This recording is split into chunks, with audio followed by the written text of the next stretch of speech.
Good afternoon, everyone. Kalla here. Welcome to my live stream. Glad you could make it today. Today, it's more Great Ace Attorney time. So last time, we found where Mr. Enoch Drebber's workshop was. Enoch Drebber being the person we're pretty sure probably killed the guy. Probably for money. So, yep. And hello, Nick. How's it going? It's going okay. I'm a bit tired. So the tea I'm drinking at the beginning of today's stream is actually a black tea. It's because I need caffeine. Right, shall we get into it? 23rd of October, Enoch Drebber's workshop.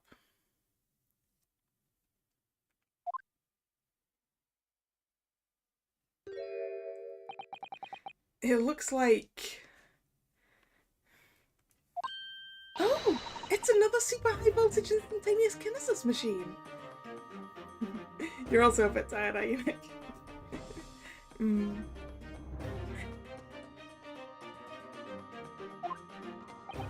Indeed it would appear so, though only a prototype, naturally.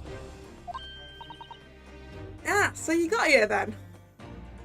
Oh yeah, I forgot about the puppy that we met last time. Puppy. Which SR did I pick? I haven't actually picked yet because I need to double check what I don't have.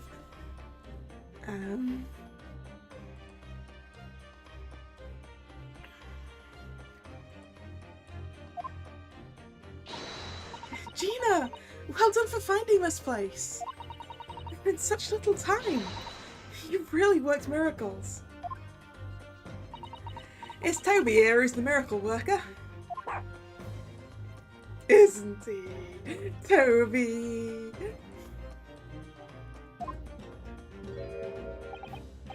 Ah, Gregson is here too. I thought you lot would show up before long. Hello, Inspector. That's one knitted brow. It looks like he's eating a lemon, not a bag of fish and chips. So, Inspector, is there any sign of the engineer?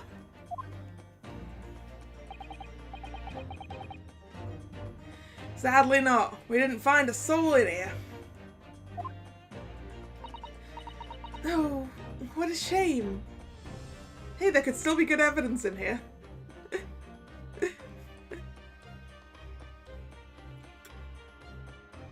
You picked Lab Sevek. I have that already. So, recently groovied that one. Lab Sevek, I think. Yesterday, actually. Well, thank you for letting us know about this place and giving us the chance to investigate. According to what Gina tells me, we only found it thanks to a clue you lot turned up. I wouldn't want to, say, go to Paris with a debt of gratitude unpaid now, would I? Thank you. Anyway, if you're open to snoop around in here, I'd get cracking. Lord Van Zeeks and the forensic investigation team are on their way here as we speak. Them again. I really hope the forensic investigation team will turn up some stuff that's useful to me.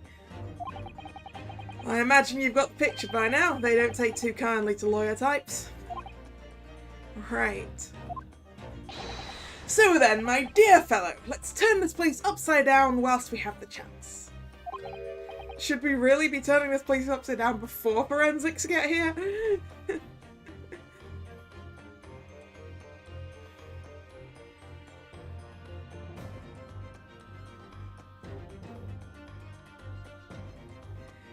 And you, Sholmes.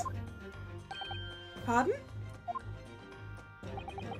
They take even less kindly to Greek detectives than they do to lawyers. Very droll, Gregson, very droll. Yeah, I hope Gregson doesn't leave. I like Gregson. But you may consider me nothing more than an inconspicuous waxwork model. Right then, let's see what we can find in here. Okay. I guess we can't look at that trophy. What are you? What on earth is this? An aeroplane, Mr. Naruhodo. One day, scientists believe it will allow humans to fly freely in the skies.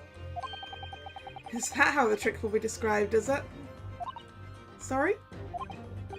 Well, it's actually suspended by a thin but very strong cable, isn't it? That's because it's a model, Naruhodo. Oh, well, this model is, yes.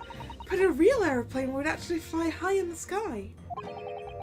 Well, suspended from somewhere even higher in the sky, of course. Because large metal objects obviously can't really stay in midair unsupported.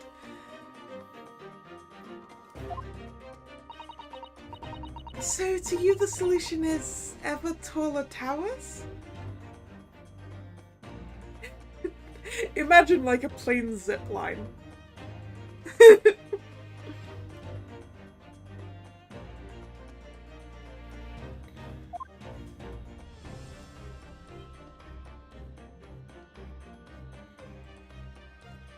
What's down here? I'm sorry, Mr. Naruhodo. That machine is covered by the Special Dispensation for Scientific Equipment Act. It would be serious. Sorry, I thought I was about to sneeze. There would be serious repercussions if you were to examine it, from the Crown and the government.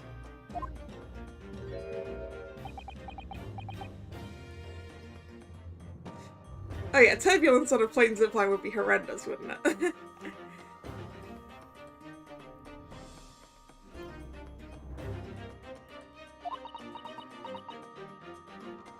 They seem to be investigating it, why can't I? Well, those two don't seem to be holding back. It's quite hollow inside. No working parts or devices of deception to be seen, my dear fellow. No loose change dropped on the floor or nothing. Not even a bone for Toby here, my dear fella. British people are very much ruled by their own ideals, aren't they? And I think that's just these two, Miss Susato.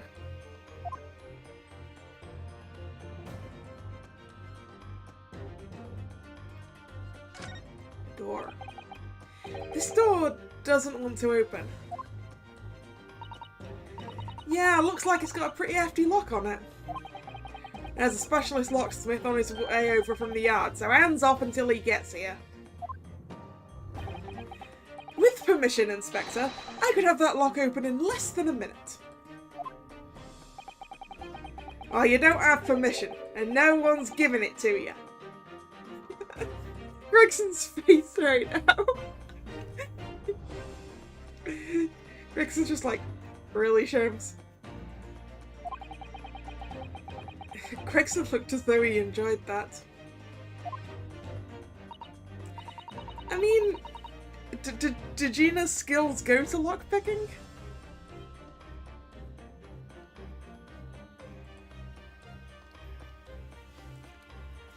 We know she can pick pockets, but we don't know if she can pick locks. Well, there's no sign of anybody on the other side. No, Trevor must have fled at the first sign of danger.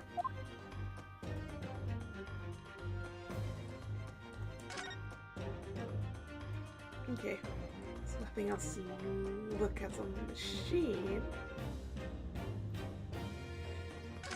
So I guess the only thing to do is talk to Gregson.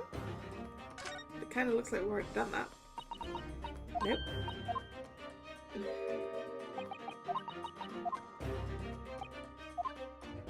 I mean, pickpocketing and picking locks are very different skills, right?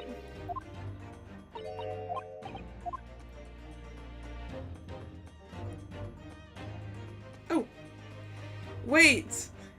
These are arrows for our crossbow! Or sorry, bolts for our crossbow, because it's a crossbow.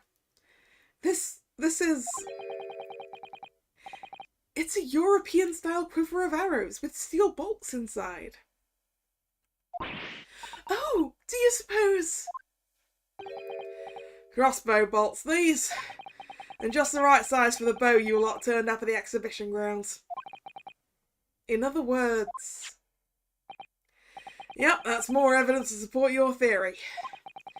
It all goes to show that Deborah was the one pulling the strings behind the scenes of the whole scam. The details of the crossbow have been updated in the court record. Just for the line, it belongs to Mr. Enoch Drebber.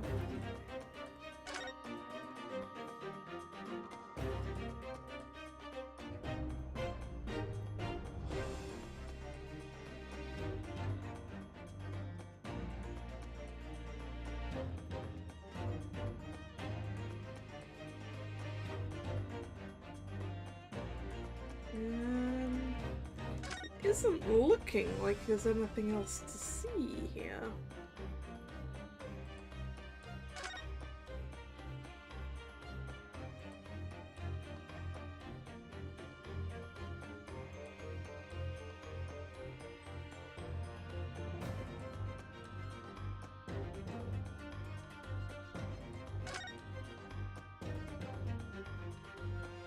So it's looking like that's it for this area.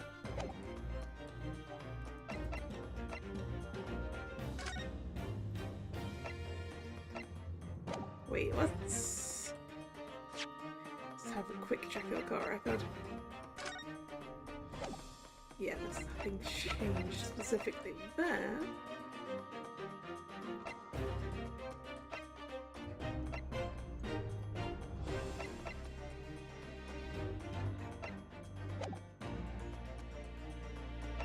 I feel like there should be something else.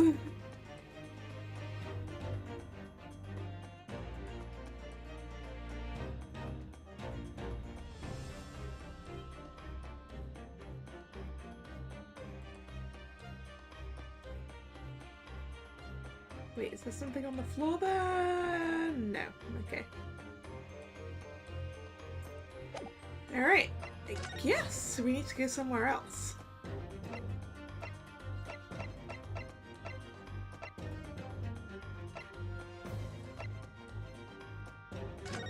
Let's just start from the top then. It's clearly not here. Because if we go somewhere where there's something need to happen, it'll tell us what the date is.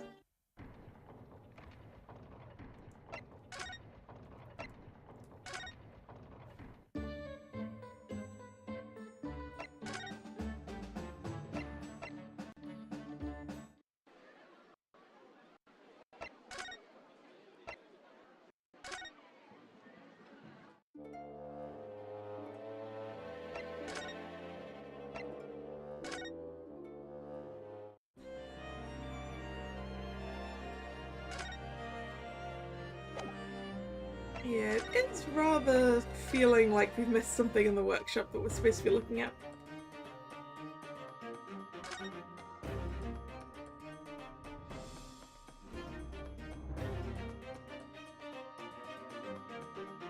Oh wait. Ha! Now I can look at this trophy. I swear I couldn't look at it earlier. Ah, this appears to be most interesting, yes. Most interesting indeed, wouldn't you say? It's an impressive looking back massager, that's for sure. Back massager. Never heard of some, huh? I've no doubt if you hit your shoulders a few times with that, your aches and pains would soon go away. It's a Royal Society trophy for excellence in science. A young scientist could wish for no higher honor. Ah. Would you like a massage?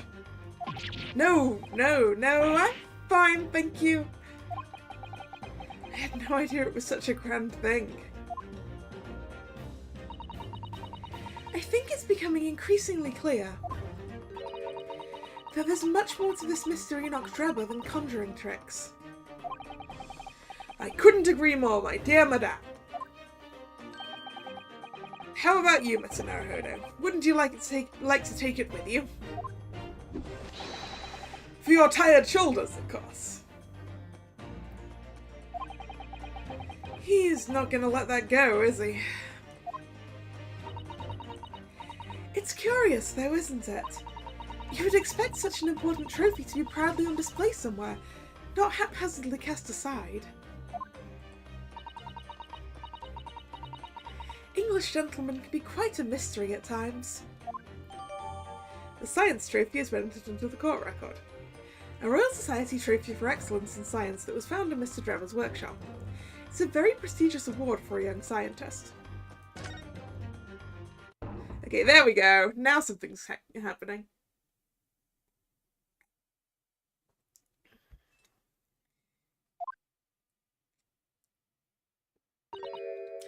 Oh!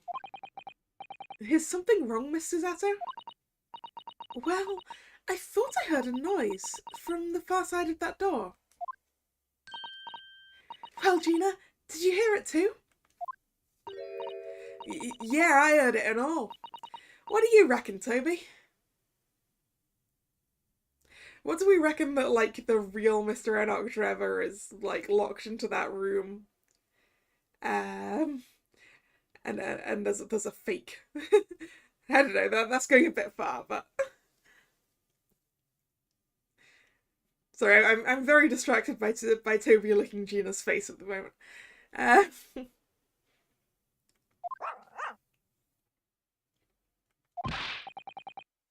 Right, mind the grease.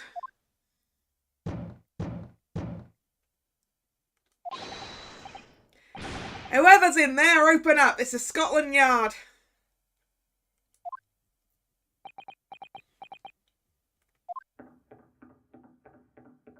Okay, that is the sound of someone running away. And leaving through another door. Oh my, someone is in there.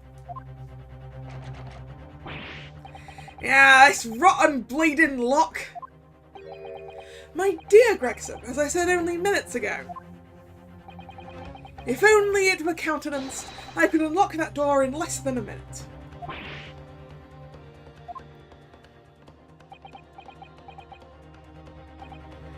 Fine, I'll take the rap for it. Just get us through that blasted door. There, you may enter at will. That was a lot less than a minute, Sholmes. You confuse minutes with seconds, I think. Time is of the essence, I feel. What are we waiting for? Nothing for it, I suppose. This is an emergency. There's a strong possibility that beyond that door is the engineer you all seek. Be prepared for action, my dear fellow. Yes.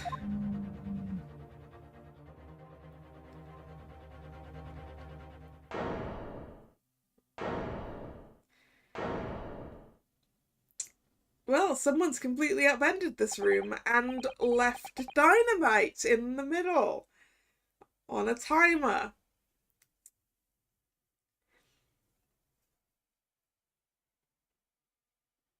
I don't see another door in this room.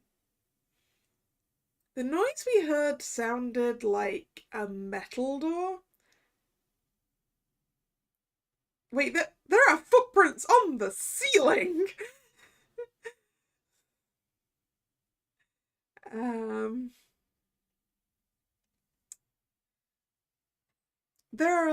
It looks like there's a bunch of frames missing from the wall at the back there.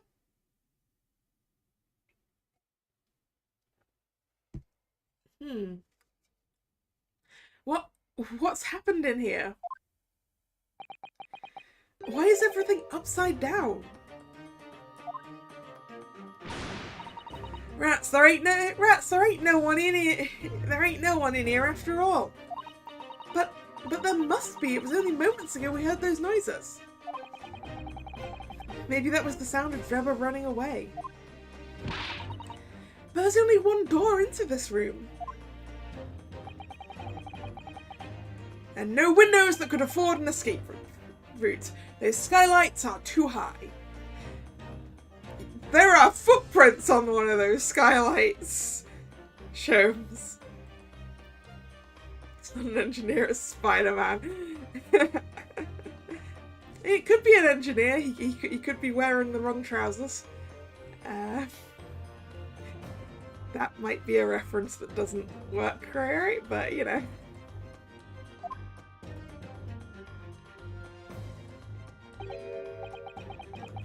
What's that up there?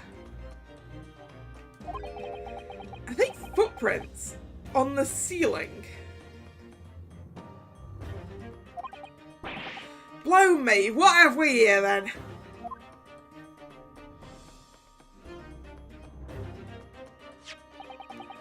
Looks like someone was trying to burn something in a hurry. Okay, so the metal door closing noise we heard was from the oven. Oh, that looks like a set of blueprints. To what? To that great Professor Airbrain's balmy machine, is it? Yeah, that was a Wallace and Gromit reference, yes.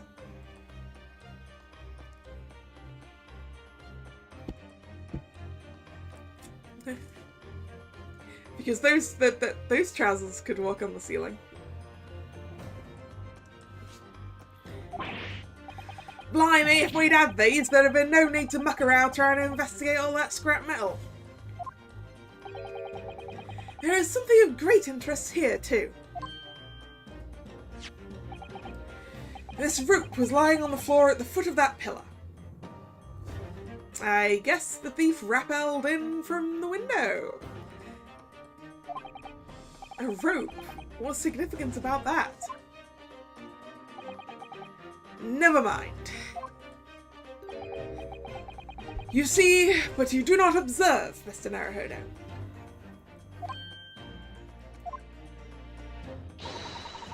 We must investigate the entire room thoroughly, and before the forensic investigation team arrive too.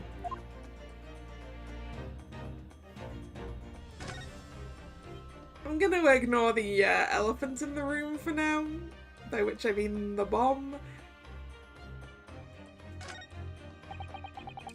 That's a very large safe. I don't suppose even Mr. Sholmes could open that lock. I mean, he probably could. Although if you were a thief, you could just steal the entire thing, I suppose. Oh, that reminds me of something.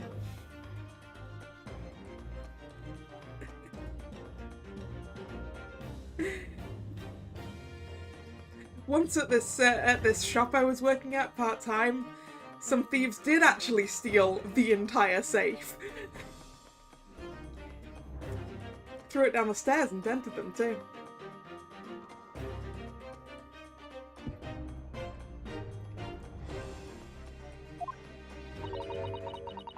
It's bolted to the floor to prevent exactly that sort of underhand trick, Mr. Naruhodo. Well then, you could just steal the floor as well, I suppose.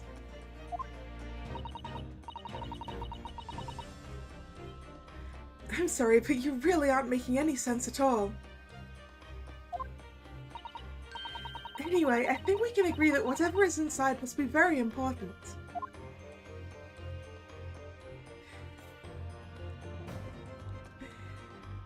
Yeah, I mean, I guess those thieves had, like, those thieves had, like, the entire night, I think. So whoever came in the morning found, like, a missing safe and just a huge dent in the stairs that went upstairs to the, storage. And offices and things. What kind of shop? It was a shop. I don't know how big the safe was. Because I never saw it. And I'm guessing it probably wasn't as big as that one there. But I do know it was big and heavy enough that when the thieves threw it down the stairs, or dropped it down the stairs or something, it did dent a step.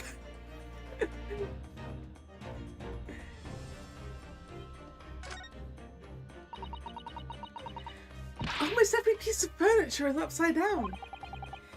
Even Mr. Sholmes' suite isn't ever in this much of a mess. You're in no position to comment on mess, Mr. Naruhodo. But I suppose it's not quite the same thing, is it? I mean, it's not messy in here per se. It's that everything is literally upside down. Well, not everything. The wardrobe at the back isn't... Wait, no, the wardrobe at the back is upside down. The oven isn't upside down.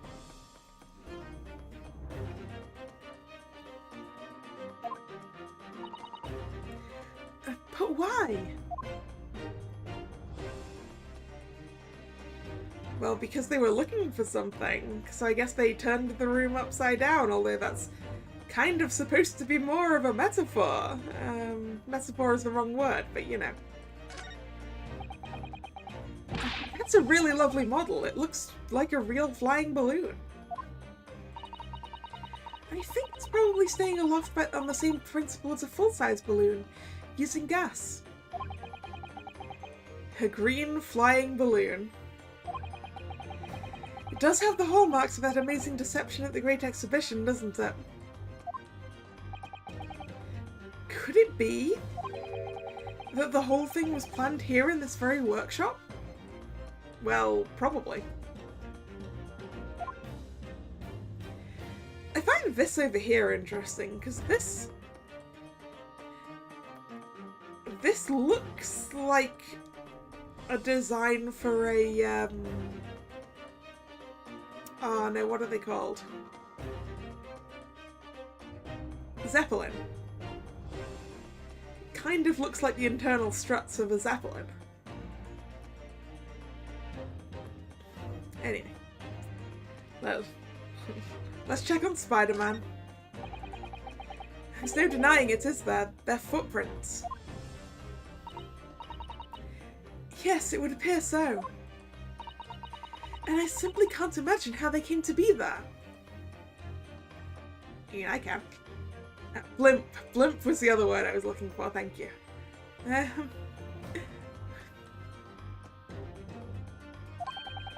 Isn't there a Susato shoot-up or something? Like a Susato takedown, I mean. I'm no Wonder Woman, Mr. Naruhodo. That would make her almost superhuman, I suppose. I mean, I guess that there are footprints there because of the rope. Like, the thief tied off the rope outside and abseiled down, which probably required them putting their feet on the ceiling.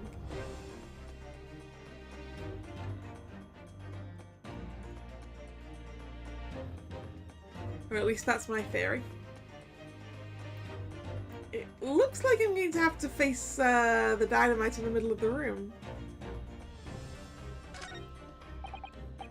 Mr. Sholmes, have you found something? Have you found something? Ah, Mr. Naruhodo, yes, in point of fact, something rather fascinating. What do you make of this? It's a time bomb. Let's see. I've never seen anything like it before. It looks like a bundle of thick cigars wrapped up in a large... Ah!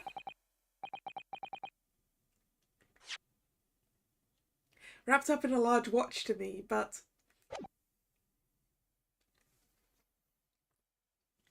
Miss Susato, what's the matter? That's surely that's a time bomb, isn't it? What did you say? A time bomb? Sorry, but what is a time bomb exactly? Yeah? You truly are one of a kind, Mr. Naruhodo. Yes, he is quite dense. I mean, if he hasn't seen dynamite before, I guess he wouldn't know what it was. I wouldn't take that as a compliment. You don't know nothing, do you, Ardo? You haven't got a clue what it is either, have you, Gina? I invite you to consult a dictionary later, Mr. Naruhodo. But this particular specimen is no time bomb, though I confess it has a very similar appearance. Oh, is it a fake? Or is it a real bomb that's going to go off in a different way?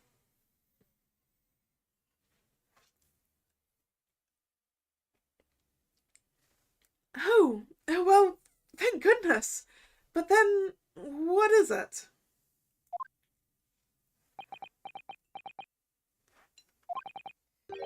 I see, so that's it.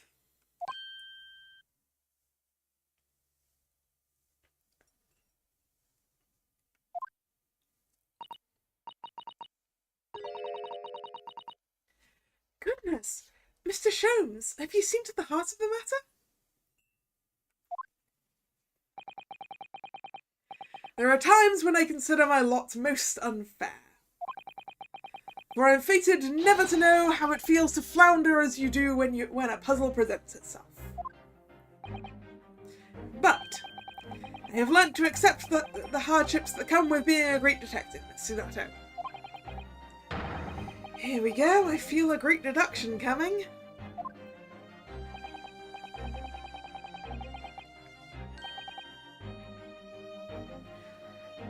Once again, I can draw two conclusions from the scene we see before us. The first is that the inverted nature of the furniture in this room is the work of Drebber himself. Really though? This feels more like the work of someone who was looking for something, and wouldn't Drebber know where his things are? Oh, but how could you... And the second conclusion is that the small device on the floor there is, without question, completely genuine. But you just told us it wasn't a time bomb. Please, Mr. Sholmes, you must explain everything. It would be a pleasure. After all, it is a great detective's civic duty to teach Scotland Yard the finer points of the trade. Gregson's face.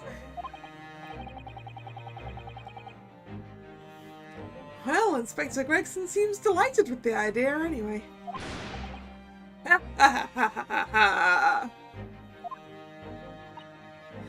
Oh, you deflected the inspector's glare with such fortitude there, Mr. Sholmes.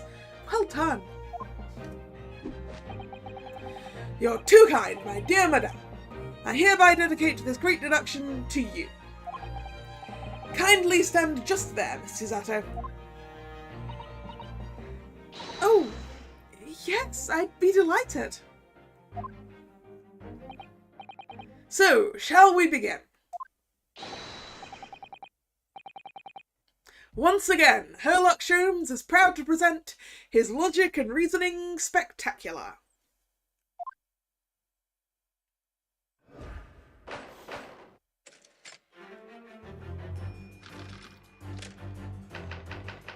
Topic 1. Flipped furniture. It's plain to see that this room is in complete disarray. The bed, the table, the chairs, the lamp, everything is upside down. Almost as if every item in the room had, until recently, been happily positioned on the ceiling.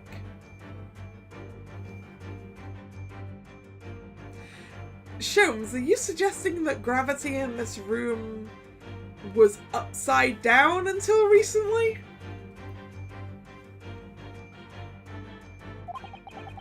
Before falling straight down onto the floor.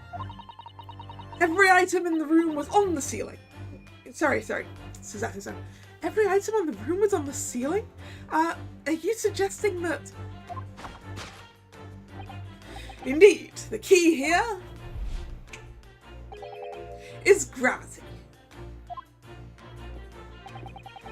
It would appear that technology has at last succeeded in freeing us from the great pull of the earth.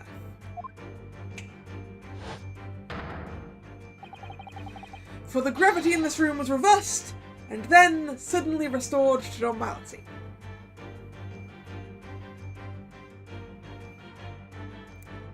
Doubt.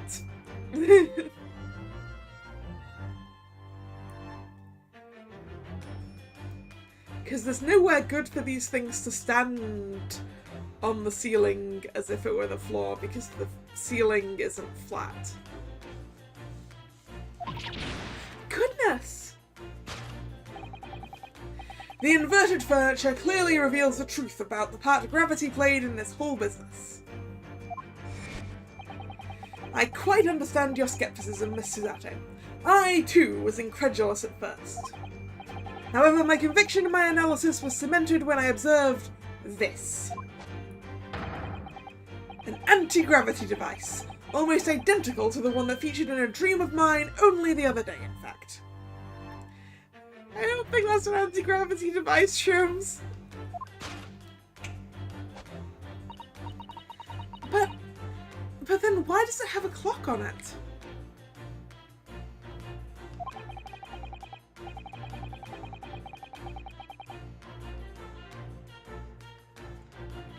Does Dynamite usually have those sort of spiral markings that really make it look like that thing was made from the inside of kitchen roll? A most relevant question indeed. That is a timing device that controls when the gravity direction will switch. There was clearly a requirement for the engineer to be able to restore normal gravity automatically. And the commotion we heard earlier from the other side of the door was the moment that restoration occurred. Yes, the reason why everything in here has been turned upside down is because of the anti-gravity device. So you see, we need look no further to explain the state in which we now find this room. The direction in which gravity acts in here was reversed by Mr. Drebber, before being restored to normality in an automatic fashion sometime later by the timer device. I have witnessed precisely this scene in a dream I once had when I fell out of bed. I don't think we should be relying on your dreams for this, Sherms. Flip furniture. Conclusion, because gravity was reversed.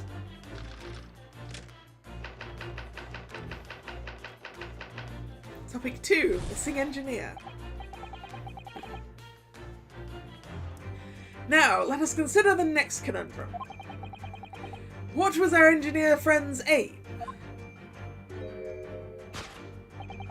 Indubitably, the greatest clue we have to explain his actions is above our heads. Yes, how is it possible that there are footprints all the way up there on the ceiling? A question whose answer will lead us neatly to the truth, my dear madame.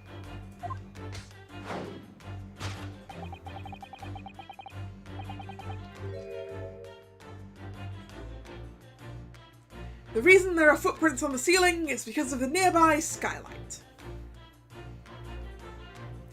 I thought you were going to say that the reason there are footprints on the ceiling is because of the anti-gravity device. Of course, Drebber's aim was singular, to escape. However, there is but one way into this room, accepting the skylight, that is. Ah.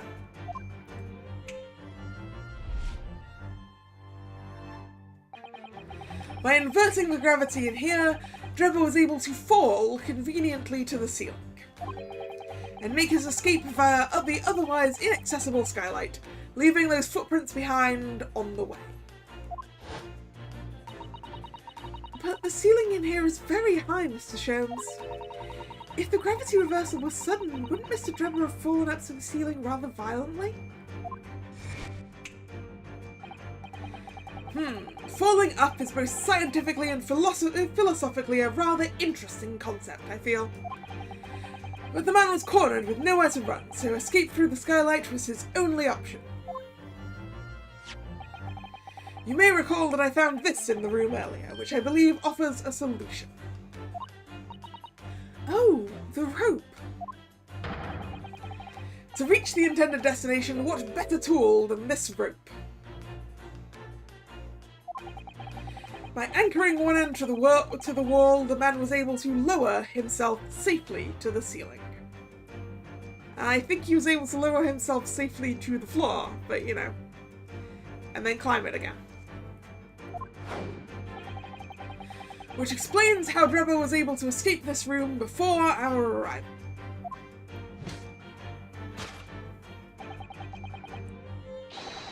He reversed the pull of gravity and fled via the skylight.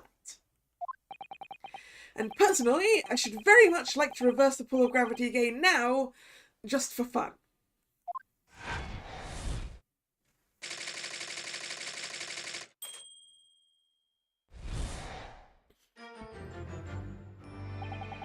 Thus concludes Sherlock Holmes' great deduction of this topsy-turvy puzzle.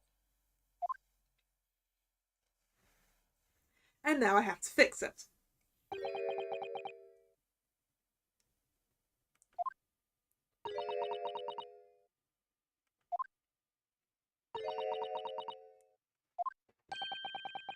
She's completely spellbound.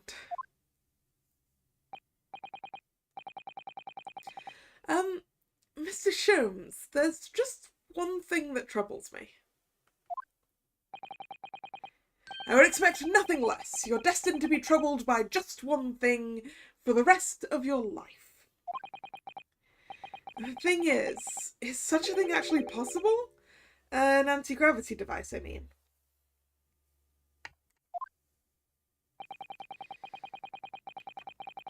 I would say that with man's current scientific knowledge at the turn of the 20th century,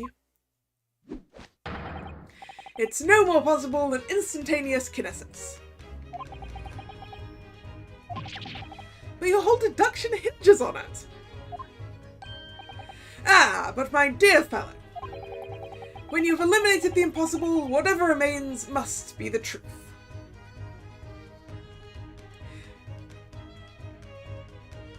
Yeah, but you haven't eliminated the impossible. In fact, the thing you're suggesting as the truth is rather on the impossible side. However improbable it may seem.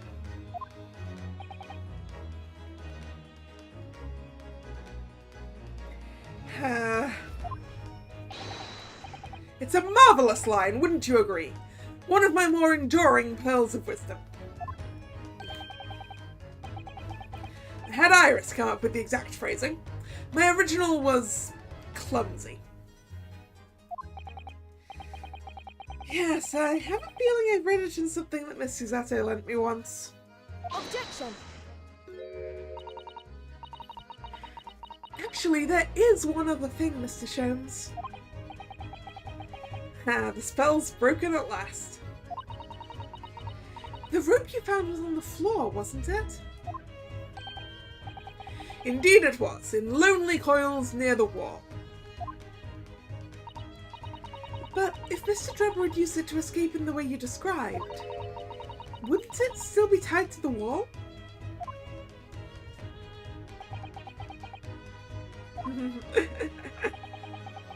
Mysteries inevitably unravel in the end, as I think you'll find do ropes.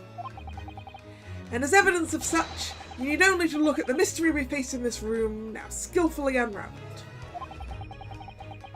That argument is as circular as the coils of rope. I think perhaps we might need to give Mr. Sholmes the usual helping hand.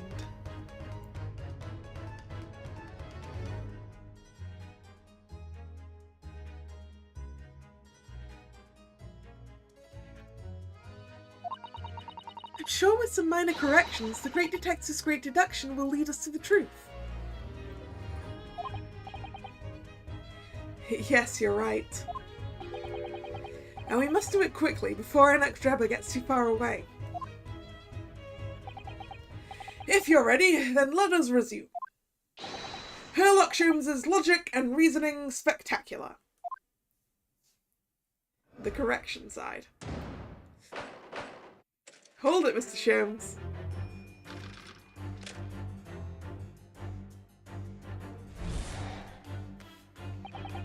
It's plain to see that this room is in complete disarray.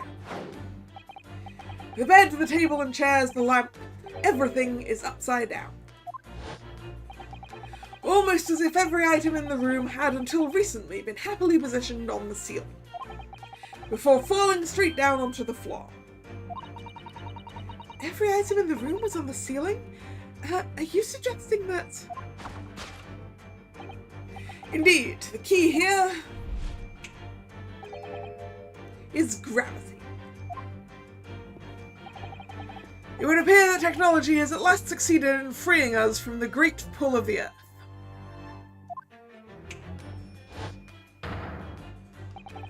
For the gravity in this room was reversed and then suddenly restored to normality. Goodness! The inverted furniture clearly reveals the truth about this the part gravity played in the whole business. To think gravity could have been reversed in this very room! I find the whole idea utterly enthralling. Only Mr. Sholmes could conceive of such an explanation. I mean, it only works if gravity was inverted in this room on a more or less permanent manner. Because otherwise, why would the furniture have been carefully arranged to be that way up? But the man himself admitted it was a scientific impossibility, so... Yes, you're quite right. We must completely discount the idea at once. Ooh, that's unusually merciless of you, Mrs. Sato. When you've eliminated the impossible, whatever remains must be the truth. The great detective himself said so, didn't he? While refusing to part with his dreams of anti-gravity devices. Yes, I suppose so. Well, let's see if examining this topsy-turvy scene a little more closely reveals some proof that shows exactly what the gravity in this room was or wasn't doing. Yeah, good point, the lamps. Actually, did the lamps... yeah, we do have a lamp that landed. There's an upright vase. That certainly didn't fall from the ceiling, did it?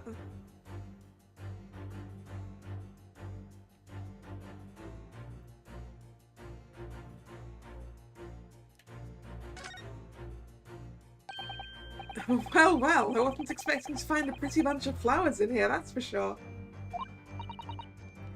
Ah, look at that! I know, that slender little vase looks like it's about to topple at any moment, but the flowers are thriving. Somehow it makes you think of the fragility of life, wouldn't you say? I wonder what kind of flowers those are. It kind of just reminds me of, like, one hydrangea bloom. But I'm guessing it's actually a bunch of flowers. To be honest, Mr. Naruhodo, something else about it makes a rather deeper impression on me. Yeah, I'm pretty sure this is the one.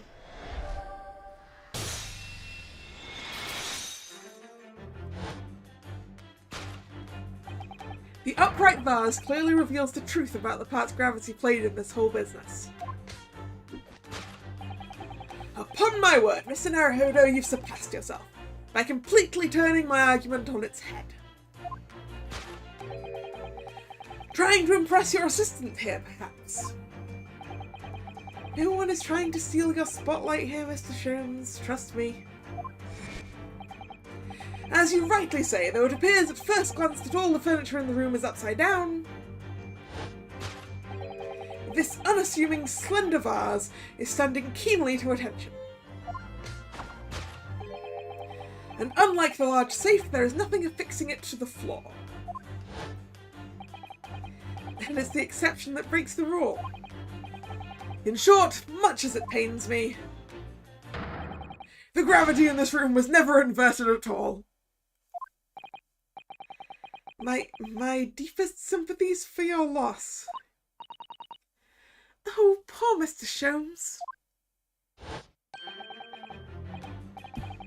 But the show must go on, so let us continue with our deductions. Now that we know this contrivance is not in fact an anti-gravity device, there remains but one other possibility. You don't say.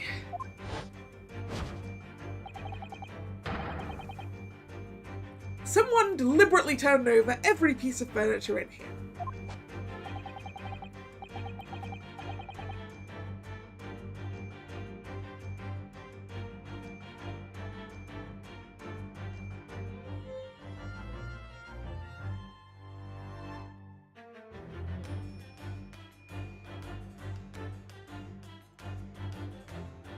Which might sound obvious, but leaves one mystery very much unsolved.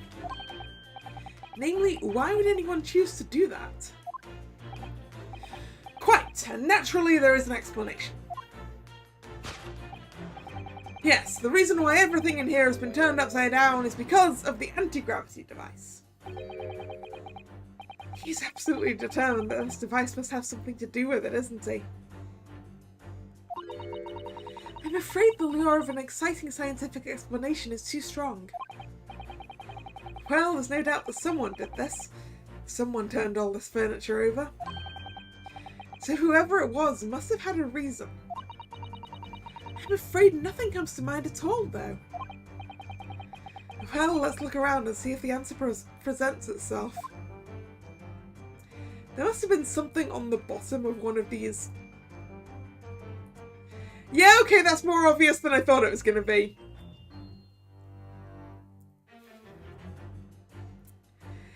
I knew they were clearly looking for something that was hidden on the bottom of one of these pieces of furniture, but that was way more obvious than I thought it was going to be. Also, why is everything upside down? Because, like, surely you'd have turned the armchairs upside down as one of the first things. Because they're a lot lighter than, like, the bed frame or the entire wardrobe.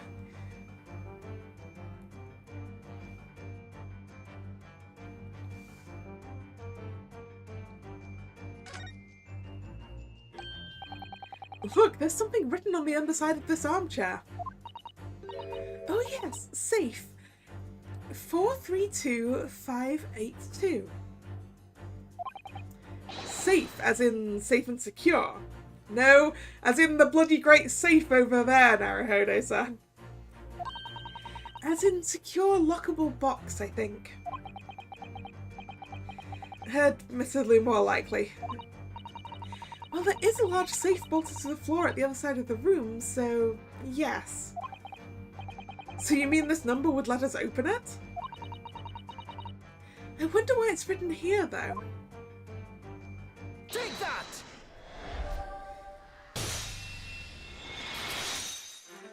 Yeah, I feel like they should have hidden the combination a lot more than that.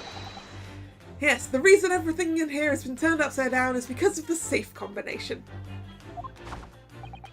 Precisely. I believe, Mr. Naruhodo, that you had a very similar experience once, did you not? Yes, last year. When I bought a lottery ticket and noticed the ticket number down on the inside cover of a book just in case. That's it! For people are forgetful souls at heart, and always make a written note of important information. Just keeping the ticket itself safe would be more sensible, I think. And what, pray, happened next, Mr. Naruhodo? When the day of the draw came round, I'd forgotten which book I'd written the number in and had to turn my room upside down to find it. That's it! For people are forgetful souls at heart and always forget where they've noted things down. Not if you always note things in the same place. I actually won the second prize, you know. But I couldn't remember which magazine I'd slipped the ticket into, so I had to turn my room upside down. Thank you, Mr. Naruhodo, but I believe I have proved my point now. Which is a very similar scenario. Which is that a very similar scenario has clearly unfolded in this room. Finding himself requiring access to the safe, the occupant of this room needed the combination code. He remembered that he'd written it on the underside of a piece of furniture, but forgot which one. leading to the state in which we now find the room. Yes, Mr. Drover overturned all of the furniture in here, in a desperate hurry to locate the combination code that would unlock the safe, so that he could then take the blueprints out and try to burn them? To find the safe combination.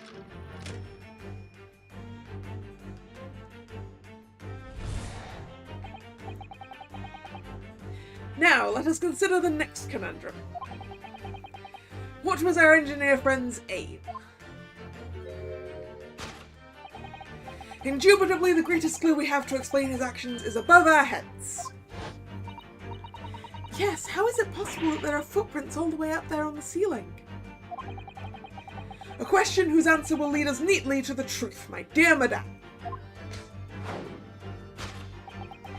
The reason there are footprints on the ceiling is because of the nearby skylight. Well, a change in direction of gravity can't explain it then. How did those footprints get up there? Yes, I feel as though that particular mystery has just become even harder to solve. I can't think of any other way to explain it at all. I can't.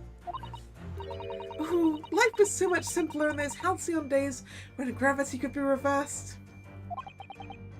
It was minutes ago, and those halcyon days never existed in the first place. Well, I suppose we must simply put our faith in Mr. Sholmes and observe the area in more detail. Putting our faith in Mr. Sholmes is what gets us into these situations in the first place. The balloon? Oh! Wait! Why is there a shoe on top of the balloon and footprints on the balloon?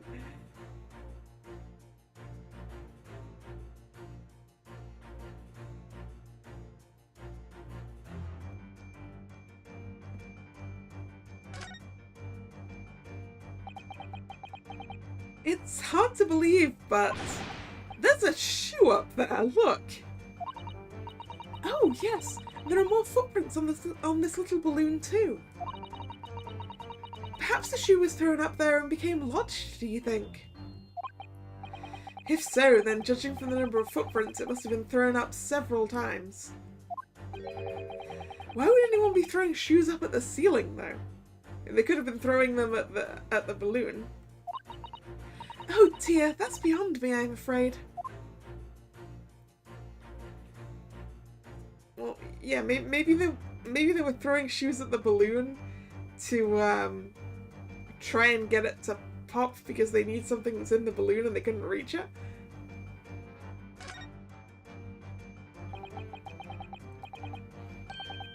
This is a gas balloon, isn't it? It's tiny, but it does seem to be a real balloon. Yes, I think you're right. I think it's helium that's keeping it up. A green gas balloon. Why does that seem to ring a bell with me? If you can see, there are footprints on this balloon too, look.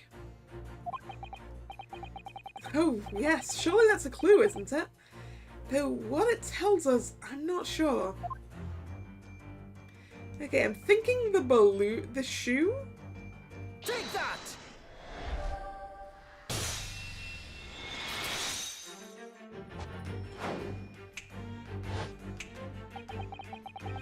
The reason there are footprints on the ceiling is because of the nearby shoe. And on closer inspection, there are clearly footprints all over the balloon as well. In other words, the aim was never the skylight at all, but the balloon. But for what purpose? Oh, excuse me. A green balloon. That seems somewhat familiar data. It was a piece of a green balloon's envelope that Mr. Naruhodo and Iris found at the scene.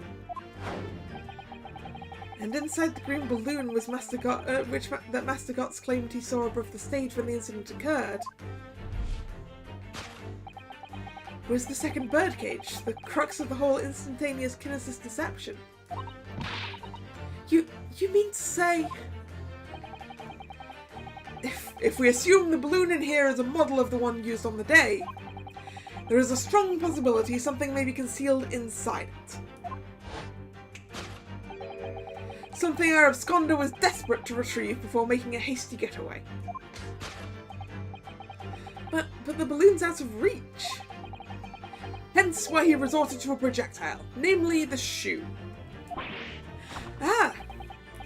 Most probably, Drebber intended to tear a hole in the envelope by assailing it with the shoe. However, his efforts were thwarted when the shoe itself became a prisoner of these lofty heights. Oh dear, we desperately need to examine that balloon.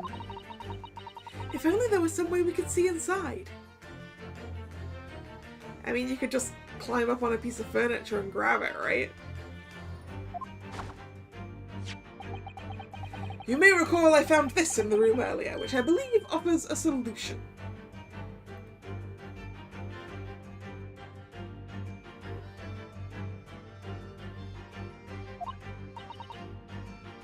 Oh, the rope! To reach the intended destination, what better tool than this rope? Mr. Sholmes managed to bring the deduction back to the rope. Alright, I have to admit, that was clever. So we just throw the rope up to the balloon and then pull it down to us on the ground? Only if one of us is good at making a lasso. Which is easier said than done, I feel. It could take us a very long time as well. True, perhaps we need a more surefire method. In fact, we already have one, of course, don't we? Oh. The crossbow? Probably the crossbow, right? It's gotta be the crossbow. Take that! There are bolts over there, so... To reach the intended destination, what better tool than this crossbow? That was found at the scene, in fact. And in all likelihood belongs to Mr. Drebber. If the man had only brought it away with him that day, he could have avoided losing a shoe at such a critical time as this. And then the fact that he's running away across London without a shoe, yeah.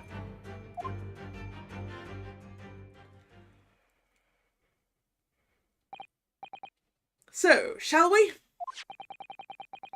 Your curiosity is deeply stirred, no doubt, my dear fellows. What is it that Enoch Drebber has hidden inside that balloon?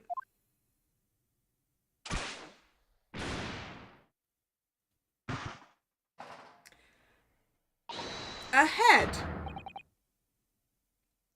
Is that the missing waxwork head?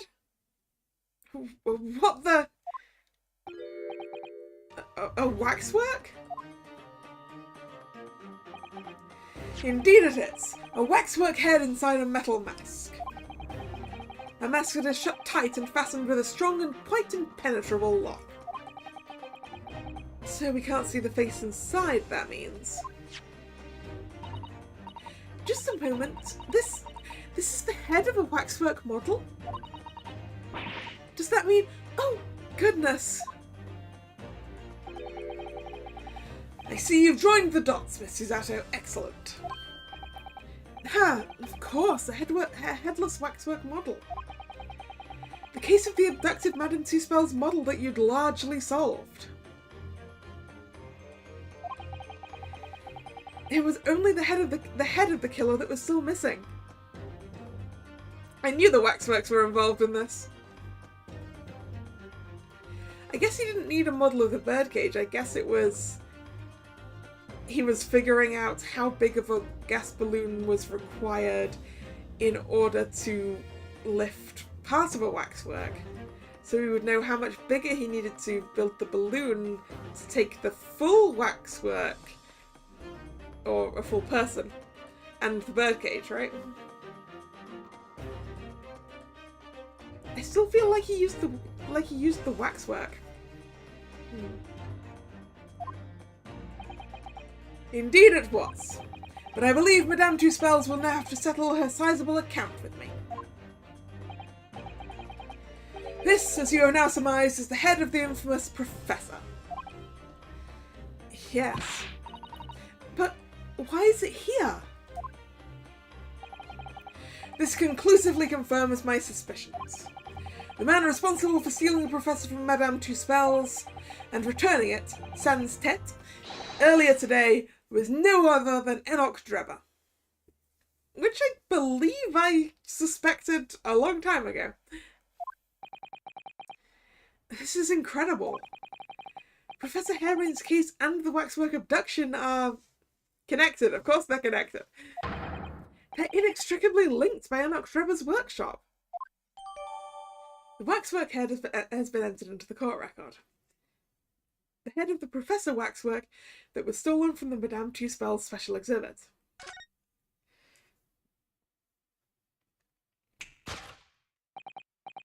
Well, it appears our logical pleasure cruise has come to an end, my dear fellows. All that remains is, yes, to speak with the architect of this adventure. The architect? You mean Mr. Drebber? As it seems quite impossible that he escaped via one of the skylights, it makes sense that he's still in this room. Probably inside the safe. Obviously, the man must still be here in the room. What? And his location should be abundantly clear. If you simply reflect on the journey we've made together during this deduction. Enoch Drebber is right here somewhere in this room? So, Mr. Naruhodo, will you do the honors? Yes, of course. Mr. Drebber's hiding place must be the... Oh, it could be the wardrobe. Is the safe large enough to hide a person? Wardrobe seems more likely. If Sholmes is going the journey that brought us here, going into the journey that I underwent, then the wardrobe is the most appropriate place to hide a person. If you need to hide, there's no better place than a wardrobe. I stand firmly by that. Ah, yes. You had some experience about yourself a year ago, didn't you? We'll find him in there, mark my words. He'll be curled up in a ball, trembling and hungry. I don't know about that. He just hasn't been in there as long as you were. In fact, my own hand is trembling just thinking about making the discovery. Never mind, Mr. Naruhodo. He could be hiding somewhere else, you know.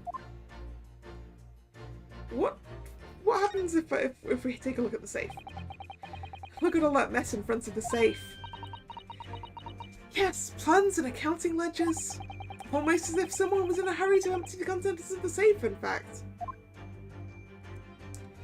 I think the wardrobe is still most likely. Take that! No! Alright, Mr. Drebber, come out. Oh. Not there, Mr. Naruhodo. But I don't understand. You could always climb inside yourself. Please, don't mind us. Do go ahead. I know how fond you are of wardrobes. Think of something else, thank you very much. Okay, it was the safe. It does make less sense than the wardrobe, though. Although, as I said, one of the last things we heard was a metal door, but I'd then assumed that the thing burning and the burning, because the oven is made of metal as well. I'm sure we've already come across a clue that reveals the answer, you know. Yes, it was when we deduced while the furniture in here was upside down, wasn't it? It was a safe bet, indeed. That gave us the answer, I'm sure. We're very close now, Mr. Naruhodo. I can sense it. Okay, it's the safe. That seems like a really terrible place to hide yourself. Because can you even open a safe from inside? Before we gained access to this back room, we heard noises from in here. Which tells us that the engineer is still in the building. Was still in the building at that point in time. He was in fact searching for the combination to his safe. and pressed for time, made no attempt to right the furniture he overturned in the process. From which we can deduce that his search for the combination happened very recently indeed. In summary, Mr. Enoch Drebber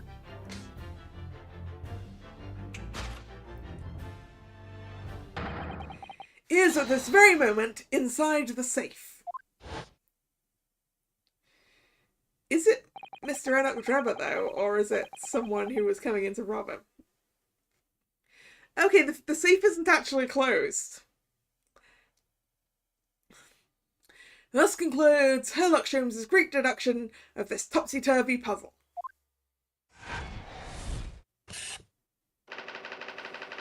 Inside the safe.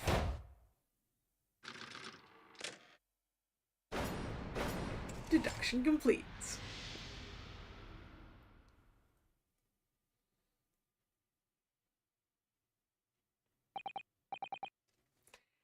If you'll just give me a moment, I need to go get some more water.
I return.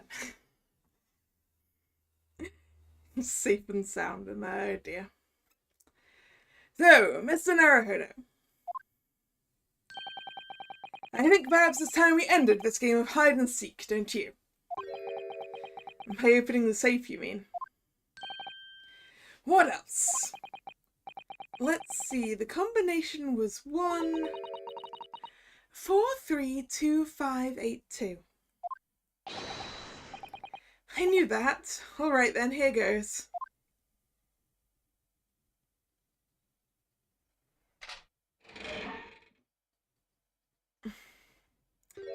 Yeah, Mr. Drebber is indeed inside the safe. You found me. That doesn't look comfortable, sir.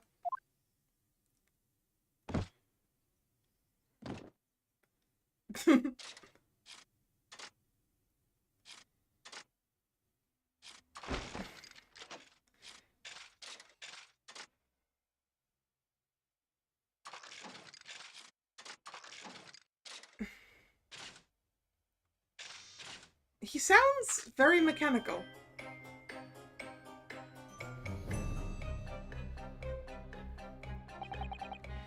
Right then, sir. Mr. Enoch Drebber, I presume.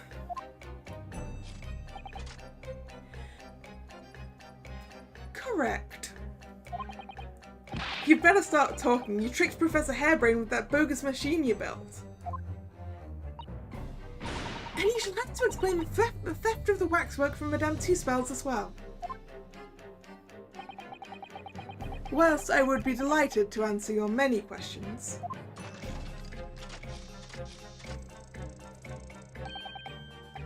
personally, I would advise that you deactivate my little parcel first.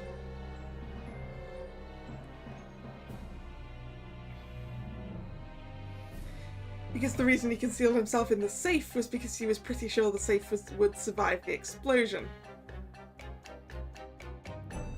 But still, I don't know how he intended to get back out of there. But then again, if he is a robot, then I guess he doesn't need to breathe. Deactivate your parcel.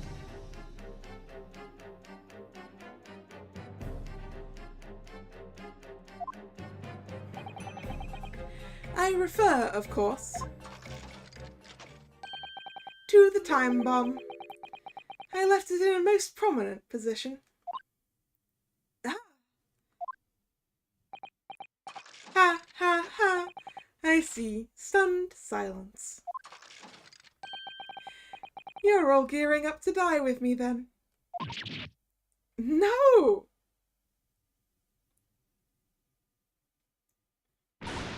Mr. Sholmes, with only 7 seconds to spare.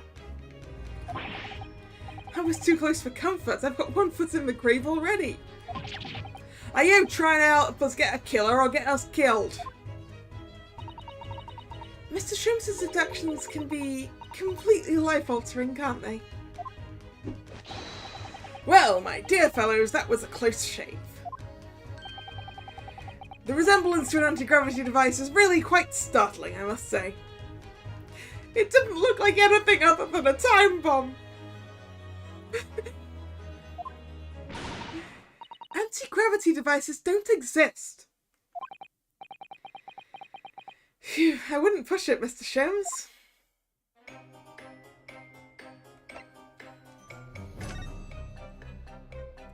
What happened here? What on earth happened in here? You know, if he's a robot or at least has some kind of mechanical exoskeleton or something, then that explains how he managed to easily upend all of the furniture by himself. You've found me, haven't you? No need to screw me down any further. Everything in here is precisely what it seems.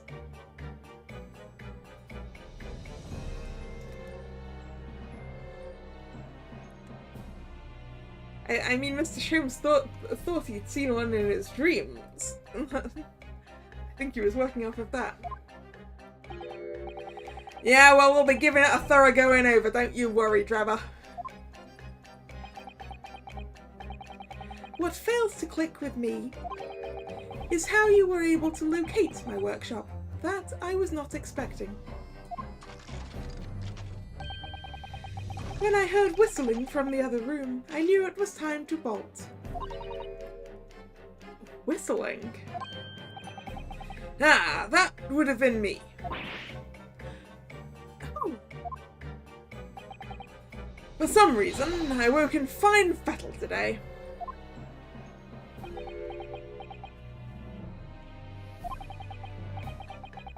No words, just tightly squeezed chips. Clearly, I must have a screw loose, though, as I couldn't remember the combination for the safe. Yeah, pun central. And another one loose, as I couldn't remember on which piece of furniture I'd written it down. We also found a rope over by the wall. Yes, I had hoped to exit through the skylight, but sadly the rope was too short.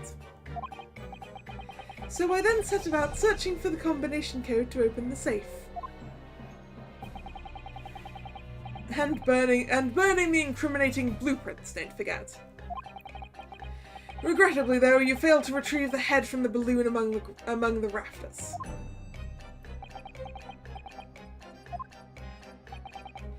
And after that, you hid yourself inside the safe? Having first set this parcel ticking. Well, I had no intention of being nailed by the police. Well, you have been now.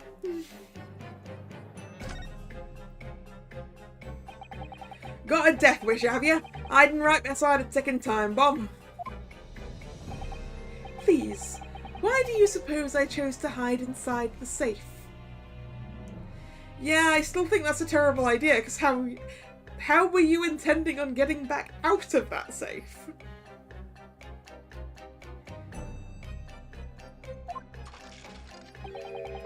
It's no ordinary safe. It's specially designed. A dynamite explosion wouldn't leave a scratch on it.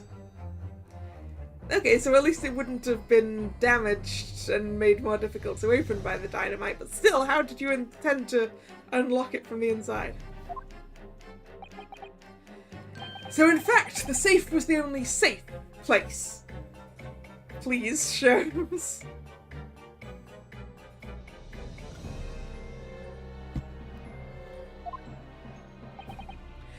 Precisely.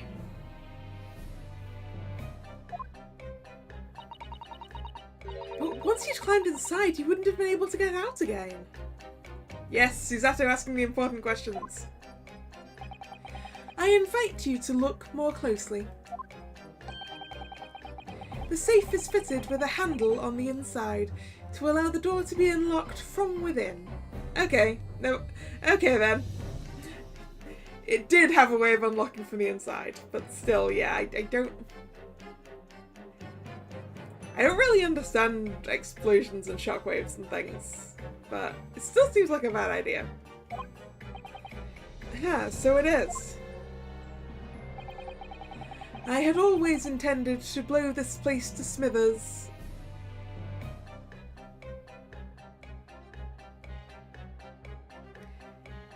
Is smithers really the right word? I thought it was smithereens. I had always intended to blow this place to smithers in any case. I just wasn't expecting uninvited guests to come along and screw up my plans. Do you mean to say you were planning to blow us all up? No, that was unforeseen. I'm gonna look that word up. Let's go.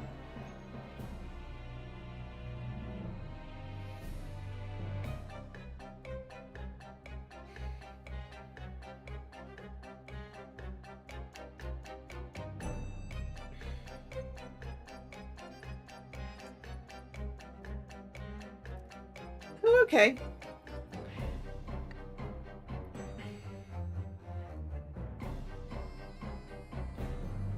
Let me just...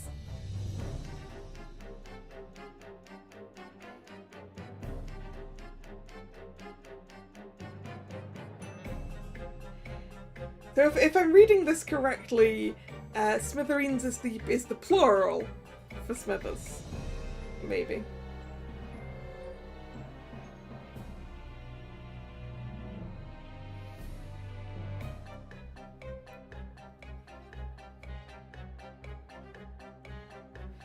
I mean, I specifically searched for the word with meaning after it, so that I didn't get the Simpsons character.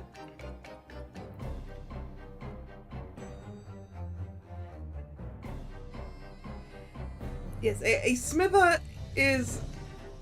A smither is apparently a fragment.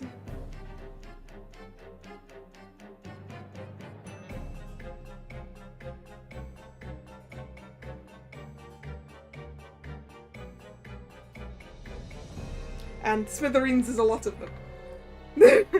So smithereens makes a lot more sense.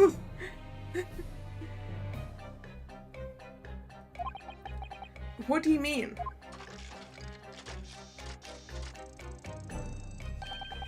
Yeah, it's like, it's one smither, multiple smithers, or also multiple smithereens.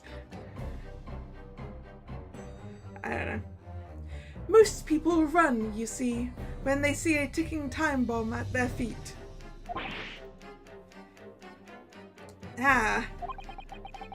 I calculated the time required for retreat to a safe distance and set the device accordingly. Oh, that was very kind of him. He set the time bomb so that we wouldn't get exploded. If we were sensible. But your seemingly endless discourse in here threw a spanner in the works.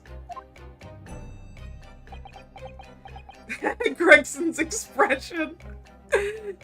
Like, and whose fault is it we almost got blown to smithereens? Is something wrong, Gregson? Do I have something on my face besides the usual eyes, ears, nose, and mouth?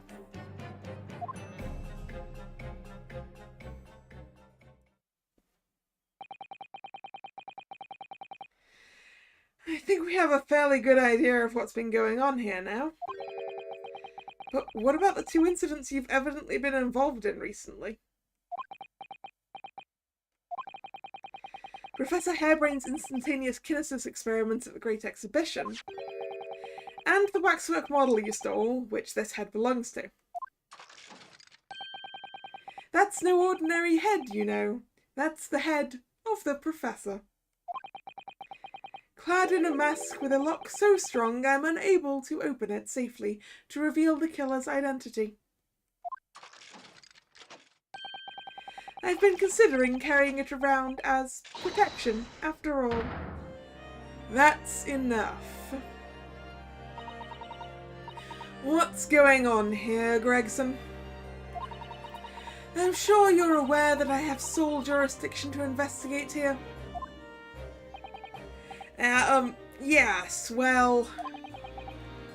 Dr. Scythe again, so the forensic investigation team are here. And you know full well this engineer is a key witness. Why are you allowing this lawyer access to him? If Lord Strongheart knew of this, you'd be finished. You lot, leave at once. My dear madame, there is no need for such a threatening tone, I assure you. After all, that's no way to greet an old acquaintance, is it, Dr. Scythe? Hello, Sholmes. Mr. Sholmes knows Dr. Scythe? If it's protecting the machine next door that's causing such a sour expression on your face, you are quite misguided. It's really nothing more than a shell, you... Get out! But of course, we'll show ourselves the door. I see you haven't softened at all. Mr. Naruhodo. Yes? It would appear that our delightfully entertaining investigations have run their course for today. But Mr. Sholmes... Let us leave this place in the doctor's capable hands. I said get out now. All of you. Your presence here is not required either, Gregson. Understood. Well, I'll just say one thing before I head off. If it wasn't for this lawyer and his companions, we'd never have found this place, and the old workshop would have been blown to bits. There was a time bomb set in here that this lot disarmed. Inspector.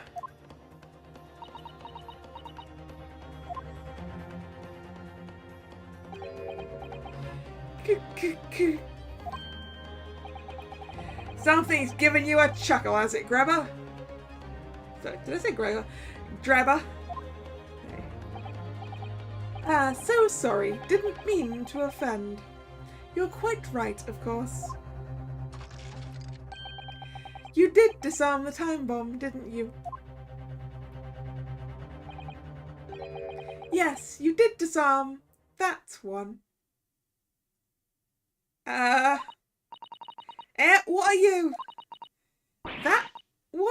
Yeah, you mean... K-k-k.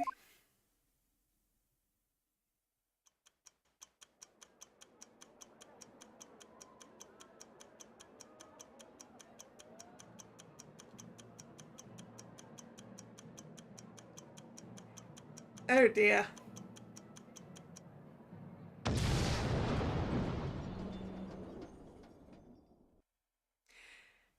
I guess he blew some evidence to smithereens anyway. It was an hour later that we heard the news of the enormous explosion that ripped through the experimentation stage at the Great Exhibition. Professor Harebrain's invention and all its secrets were blown away forever. At least the forensic investigation team got to have a look at it beforehand, right? So they looked at it earlier, or yesterday, or one of those things.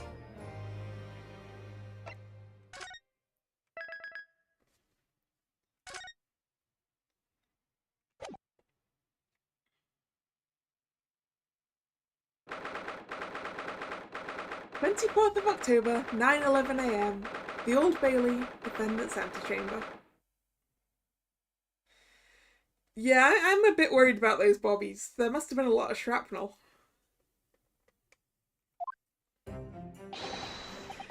Good morning to you, Mr. Naruhodo. Good morning, Professor. Ready for today's proceedings?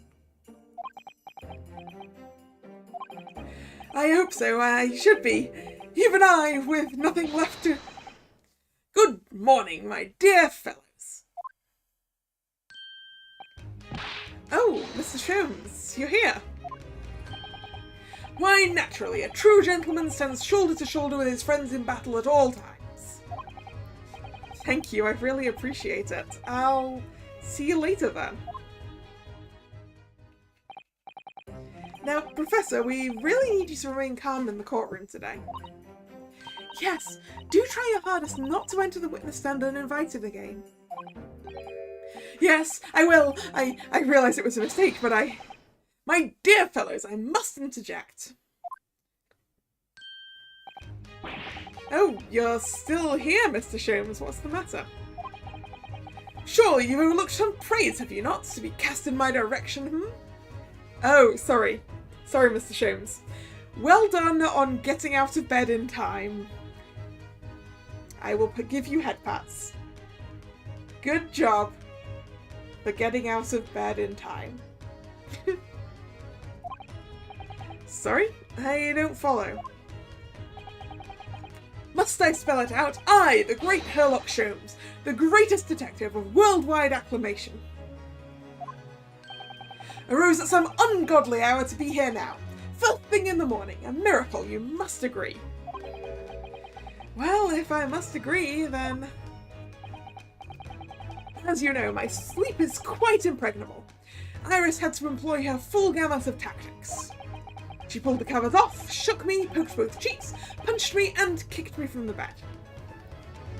That sounds like the praise should be given to Iris. Then she poured a boiling cup of her latest experimental blend on my face, and at last I was bestirred. Oh my, Iris has been busy. Iris doesn't have it in her to go that far. She's too nice. Ah, I sense the spirit of a fellow scientist, one who relishes the infinite possibilities of blending tea. I'm the one worthy of praise here, not Iris. This is my victory. It sounds like Iris's victory to me. Sorry to cut in. Who do we think this is? Gregson, maybe? Sorry to cut in. It was Gregson, I was right. Oh, Inspector Gregson, good morning.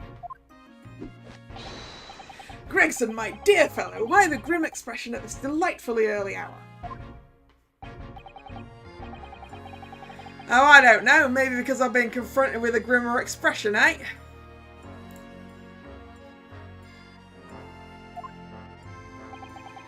Dear me, are you going to take that insult lying down, Professor? What? I don't know! Poor Professor. Anyway, here's the paperwork you asked for. What paperwork? Ah, I took the liberty of requesting it yesterday. I have a feeling it may prove useful. You wouldn't believe the hoops I had to jump through to get this brought out of the archives.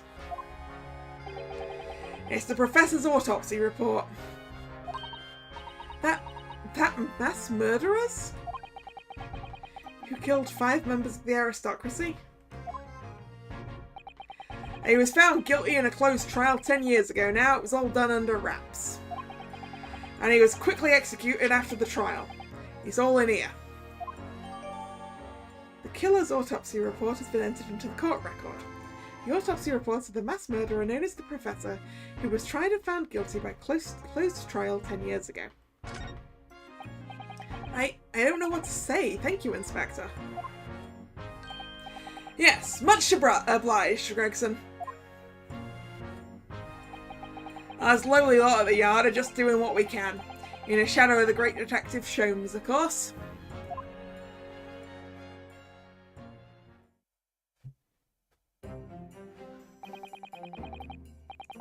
I'm gonna have a look at those things that we just got. Because I didn't have a look at the head either, so... Actually, we need to look at a lot of things. The science trophy. There's a little metal plaque here, look. Fostering burgeoning talent for the future of scientific discovery. It seems rather ironic, doesn't it? But clearly Mr. Drebber really was a very talented scientist. I don't know, does it have his name on it? It might not be his. That looks like it's the only thing we can investigate on that, so... The head.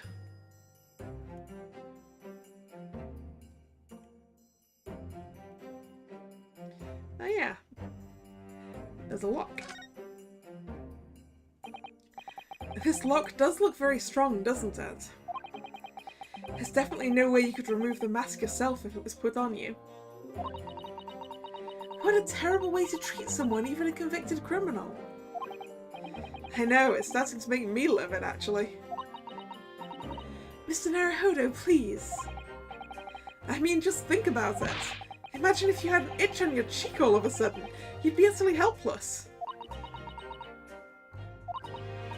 Well, yes, that's true. But I'm not sure that warrants quite so much anger. Oh, right. Sorry.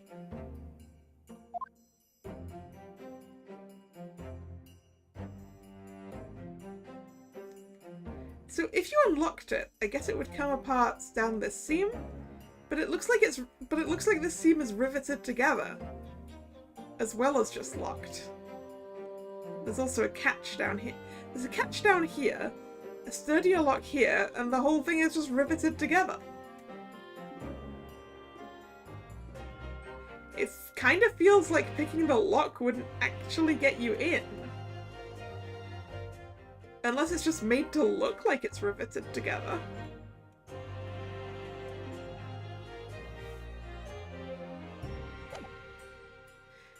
We'll probably be picking the lock later, right? Condemned prisoner. Name redacted for confidentiality. Pseudonym, the Professor. Death by hanging confirmed at midnight 17th of June. Courtney Stevens. Okay, that's not a lot of information. Well then, Professor Harebrained, this is it.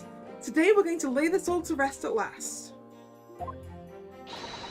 I wish you the best of luck, Professor. I suppose he'll be in there today, will he? Drebber? Yes, we expect the prosecution to summon him as a witness. I'm still amazed that you managed to find him in just one day. I really owe you both so much. Counsel and the defendant. The trial is about to resume. Kindly make your way into the courtroom at once.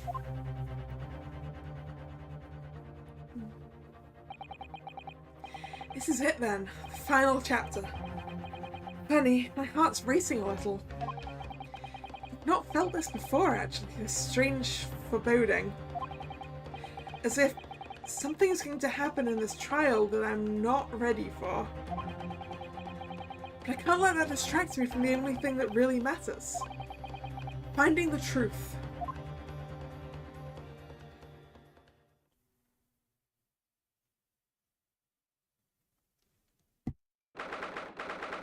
"24th of October, 9:30 AM, the Old Bailey courtroom.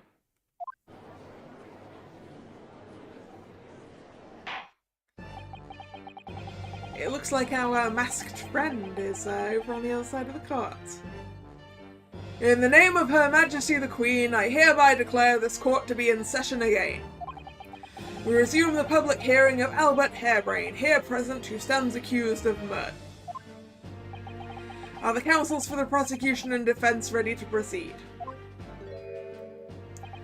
The prosecution is ready, my lord. The defense is ready, my lord.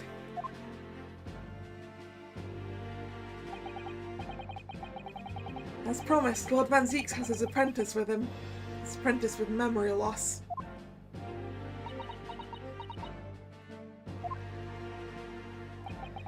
If I may, Lord Van Zeeks.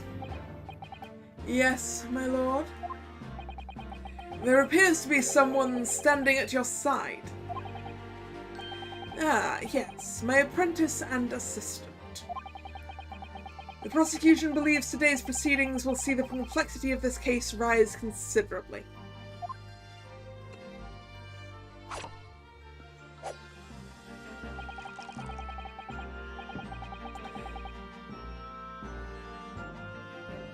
Did he open that wine bottle with a sword? And that doesn't make any sense because you'd just cut the cork straight in two and there'd still be half a cork in there. Also, you're starting drinking already, Van Zeeks. It's only 9:30 in the morning. I therefore instructed my assistant to attend to ensure the smooth running of the trial. And the smooth running of liquid refreshments, by the looks of it. The way he holds himself, the way he moves. It couldn't be anyone else.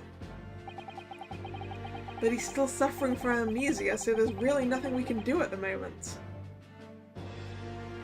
Van Zeeks, it's happy hour somewhere. Right. I know, but... oh, this is so very hard. It would appear that the prosecution has done a fine job in responding to the demands of the court made yesterday. I understand you have successfully secured the engineer who disappeared from the scene on the day in question. Yes, my lord. I intend to call him as a witness shortly. Very good, very good. Now then, ladies and gentlemen of the jury, who have been chosen at random to represent the will of the people in this courtroom today. Are you ready and willing to proceed? Of course, my lord. I'm sure we all understand the importance of doing our civic duty. I do so despise deception and deceit. I find it so very wearing. To take a man's life with a conjuring trick, it is against the magician's code, not to mention the law. Any fake scientist should feel the wrath of God, if you ask me. We have to listen to what's said both sides of the fence and then settle on one. That's it, right? That's it, isn't it? Bing. Bing. Speed eating that corn. Wasn't like this in my day. Wasn't like this at all. If all parties are ready to proceed, you may begin, Lord Van Zeeks. Before I do, my lord, there is a report I must read to the court. Yesterday, at the Great Exhibition grounds, the evidence of primary importance in this case, the super high-voltage instantaneous kinesis machine, which was installed on the experimentation stage, was deliberately destroyed in an explosion effected by an unknown person or persons. It was what? An explosion? This is an outrage!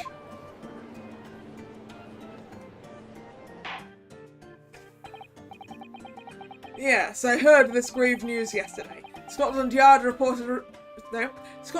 submitted a report to my office in the evening. I read that the machine was blasted to smithers and the wreckage reduced to ashes in the flames. I have here a photographic print of the scene taken in the wake of the explosion. It shows what little remains of the machine. Yes, a terrible business. He did it to destroy the evidence, did he? That Enoch Drebber. Surely the forensic investigation team would have had time to look at it unless they got diverted to the place that we found. To the workshop. The court will take this print as evidence, counsel. The post-explosion photograph has been entered into the court record. A photographic print of the experimentation stage after it was completely levelled by a time bomb. The metal floor of the stage has been blown open by the explosion. Let's have a look at that.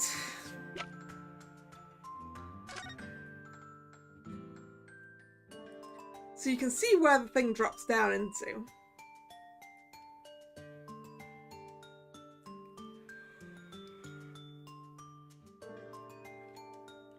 So it doesn't look like this bit got destroyed, whatever's down there. You can probably still see it, right?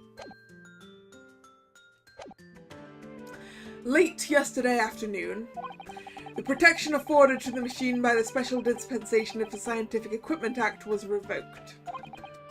However, before a thorough investigation could begin, the invention was obliterated from existence. As such, this will become a very different trial.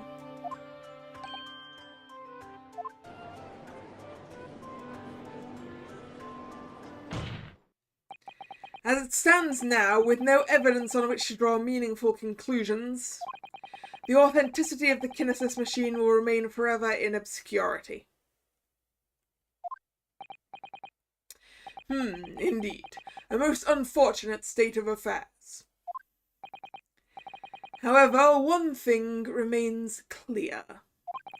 The victim's death was the result of the actions of the accused. Of that, we can be certain. For it was the accused himself who was operating the machine who ultimately caused its loss of control. Objection! As Lord Van Zieks rightly says, this is a very different trial now. The accused accepts responsibility for his part in events that transpired.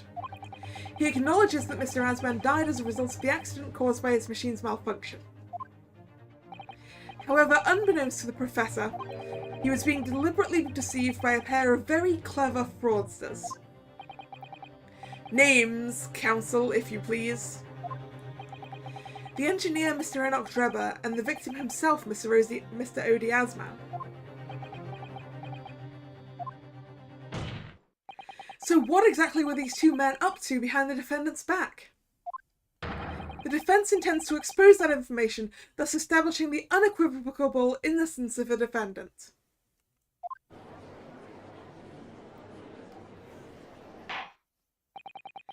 Thank you, counsels. The positions of the prosecution and defence have been clearly stated. Lord Van Zieks, summon your first witness, please. At once, my lord. The prosecution calls the engineer, Mr. Enoch Drebber, to the stand.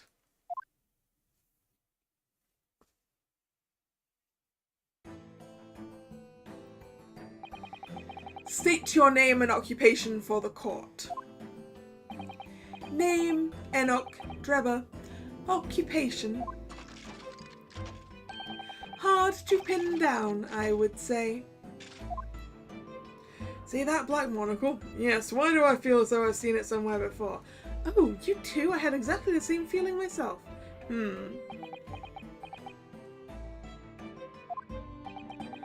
Your file indicates that you are currently being investigated in connection with another case. The theft of a waxwork model, is it? A most extraordinary sounding business. But that has no bearing on this trial, I assure you. Cleave it from your mind. I'm pretty sure that is going to have a lot of bearing on the trial. Like as many bearings as are in your hand. You're familiar with the public experiment carried out on at the Great Exhibition some days ago? The accused super high voltage instantaneous kinesis demonstration. Yes, you could say that. I am aware of it. There was a terrible accident, wasn't there? It was you, Mr. Drebber, who constructed the vast machine used in the experiment. Or so our investigations indicate. Can you confirm your involvement? Yes, I constructed it, in precise accordance with the blueprints, but that's all. Why don't we have those half-burned blueprints, by the way? Then the court would be very interested to hear your thoughts about the machine, I'm sure.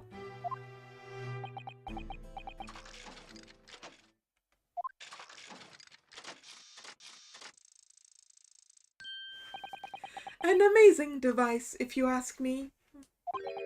The pinnacle of modern science, making instantaneous kinesis a reality at last. What?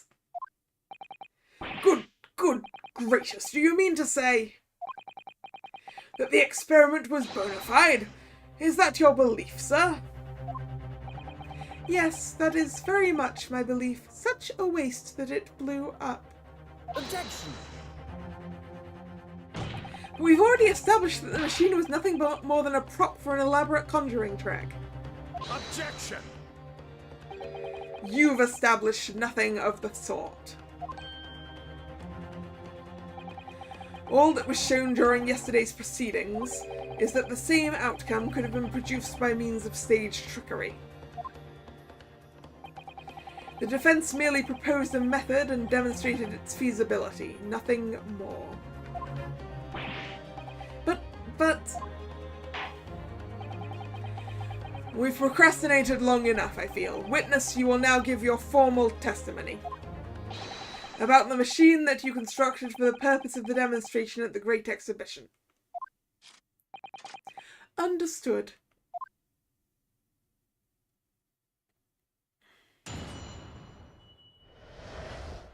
The kinesis machine. I met the young professor approximately 1 year ago through Mr. Asman's introduction. He provided me with the blueprints and I constructed the machine to his precise specifications. It was no trick. If the whole show was a fraud, it would have required a body double. Tell me, did the victim have a twin? All the spectators saw the birdcage appear above their heads and then crashed headfirst into the crystal tower. A terrible accident, I grant you. Perhaps the science on which the machine was built was flawed somehow.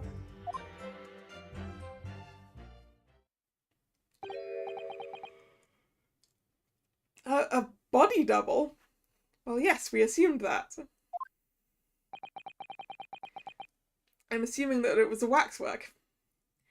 That goes without saying, surely. To give the impression that something has moved when in reality it hasn't. It's a basic conjuring principle. The deception cannot be achieved without substituting the original with a fake at some point in the performance. Yeah, like the waxwork that you stole and stuck in the birdcage in the balloon. And then while everyone was so busy worrying about everything that happened, you moved the real Mr. Asman into position.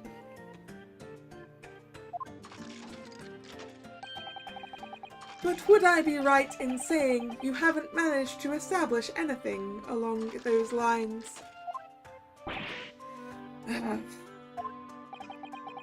Incidentally, the prosecution has already confirmed that Mr. Adsman had no twin siblings.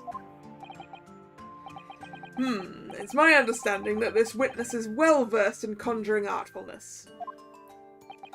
But such talents do not indicate that he was actually able to accomplish what he says.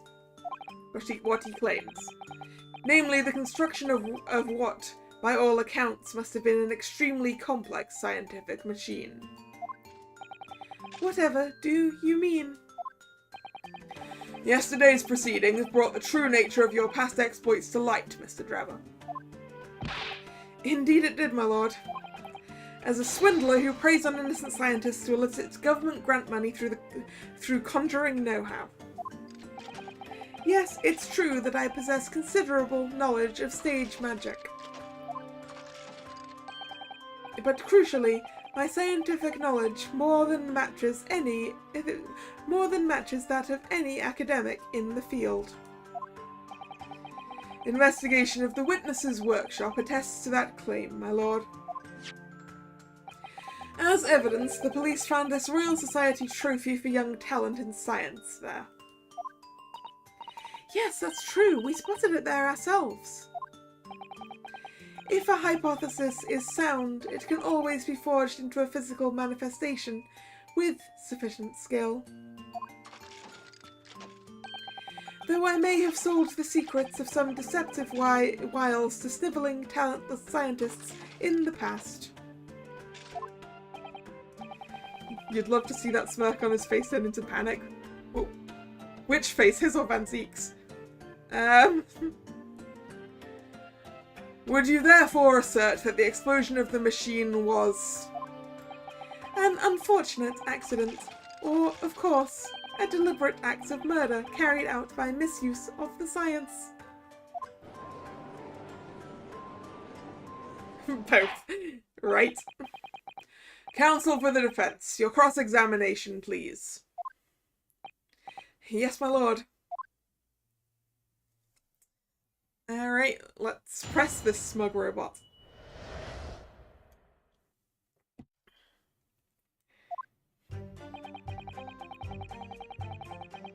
Hold it! So you were already acquainted with Mr. Asman himself? Not really. By chance I'd seen his name mentioned in the papers. That's all. But I had no interest in his private affairs. If he was an unscrupulous investor, that was no concern of mine. As long as people pay their bills, I take up my tools and construct what they ask for. So why did Mr. Asman approach you in particular then? Who can say? I presume because my name is associated with excellence in engineering. Not to mention excellence in fraud.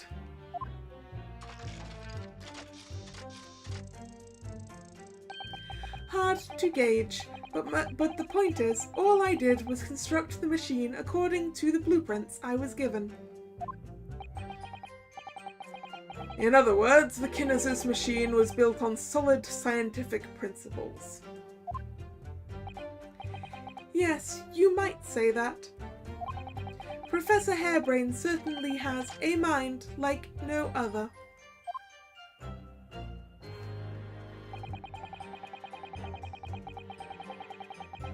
Hold it! It's clear that you have both scientific knowledge and knowledge of conjuring magic, however. The more knowledge you have, the better equipped you are to handle whatever comes along. But your implication is that I furnished the machine with some trickery, I think. It's a possibility that we have to explore. Unfortunately, though, the machine has been blown to Kingdom Come. So there's really nothing left to explore, is there? It appears that the kinesis machine was fitted with a timed explosive device of some kind. And there's nothing left of that device either. Not a single shred of evidence remaining, I hear. He must have planned all this from the outset. But in any case, it's abundantly clear that the experiment couldn't have been a trick.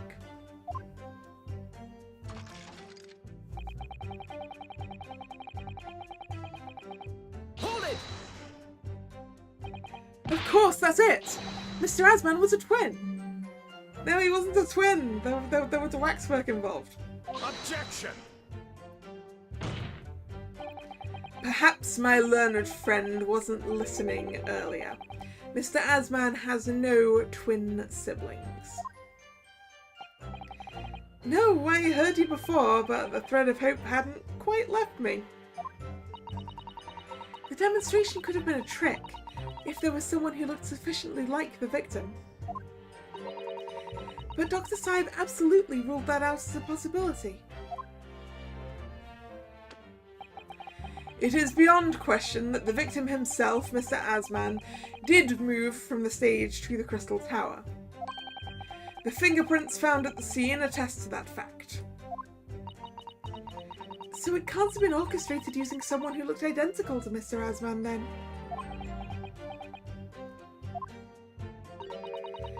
What are you thinking, Mr. Naruhodo? Oh, no, nothing. Just that the idea of someone who looked identical to the victim is playing on my mind.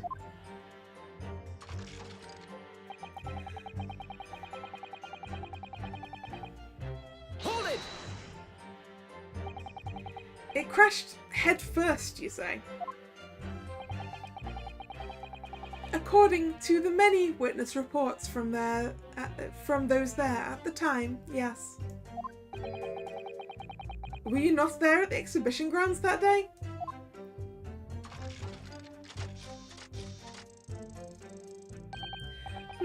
Unlikely. I rarely leave my workshop.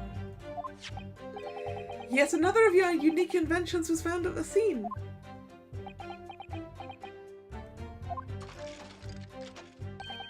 Well, it was the unveiling of a machine I'd laboured over for many months. I saw it clearly with my own eyes, the birdcage plummeting headfirst into the tower. What a surprise. I believe the victim's neck was broken from the headlong fall, wasn't it? How would you have come by that information? Even an infernal recluse like me reads the newspapers, you know. According to the reports, 2 injuries were apparent on the victim's body. Yes, he'd been stabbed in the chest by a screwdriver believed to belong to the defendant, and he had broken vertebrae as a result of a fall from a considerable height.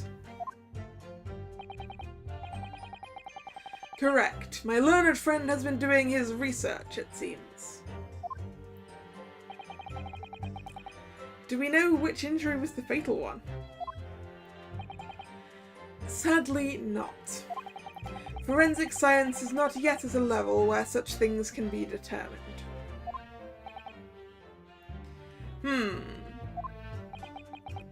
What we do know is that the victim died having sustained both injuries at some point during the experiment. And since he was found in the birdcage with his neck broken, it's obvious that he fell from a considerable height. I suppose that's hard to deny.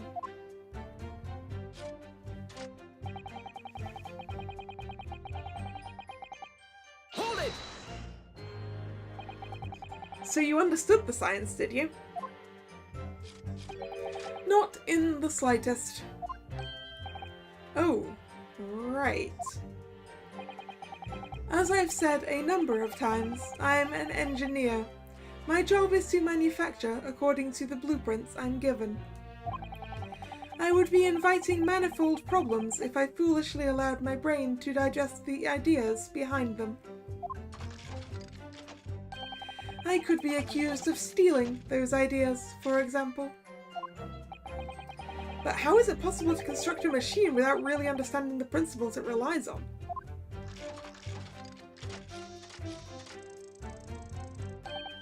Well, you're practicing law without really understanding the principles it relies on, aren't you? Ooh. Ooh, that's a shot to the heart.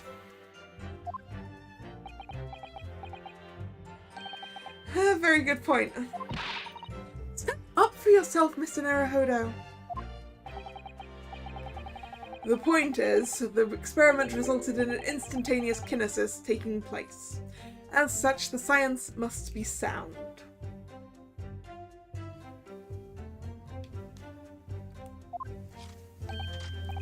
Yes, and really, experimental results are all that matters when it comes to proving a hypothesis.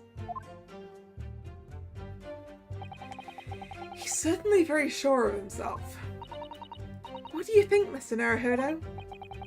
Well, now that the machine has been completely destroyed by yesterday's explosion, it's going to be impossible to argue with its authenticity one way or another.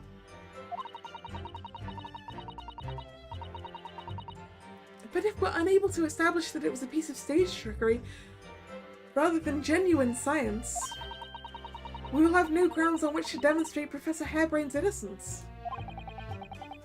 Both Mr. Asman and this man in the stand tricked the professor and used him. He took advantage of his naivete and his unbending belief in his work, and I won't let them get away with it. And seeing as the professor is an old friend of Lord Van Zeek's, what on earth must he be feeling towards Drebber?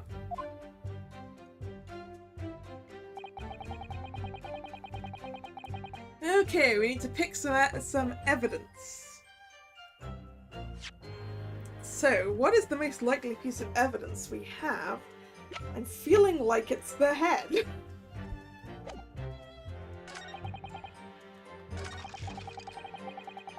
It would have required a body double tell me did the victim have a twin. I kind of want to show off the waxwork head at this point. I'm gonna do it. Let's go.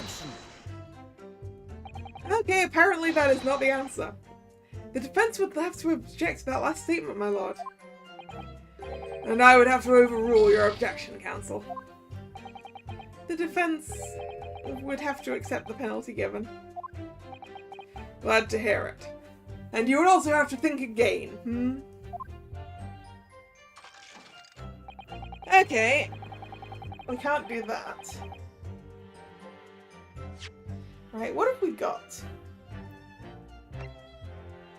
Newspaper experiment sketch, piece of green cloth, crossbow, photograph of the victim, the autopsy report, the screwdriver, the photograph of the balloon, the wooden birdcage, photograph of Drebber,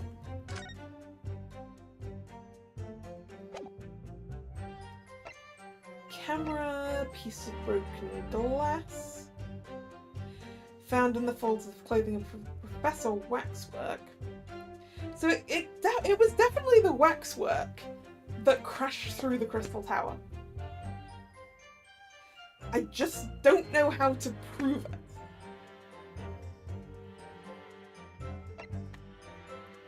The science trophy, the waxwork head, the killer's autopsy report, and the basic collision photograph.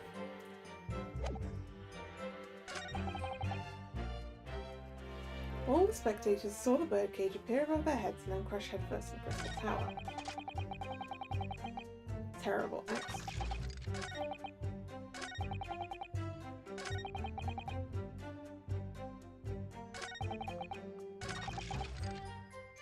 Yeah, let's try presenting the glass. Objection! Nope. That's also a no.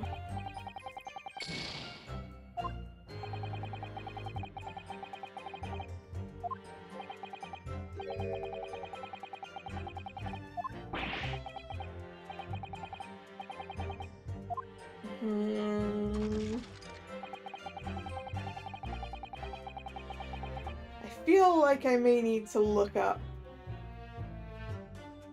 where I'm supposed to be going with this. Maybe the sentence of the birdcage crossing into the tower, you think?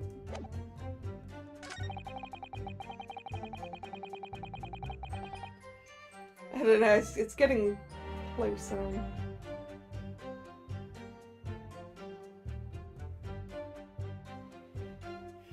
I guess we can try.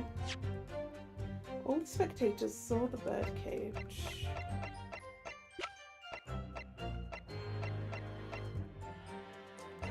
Yeah, we might as well try that. Objection! Nope, that's also no.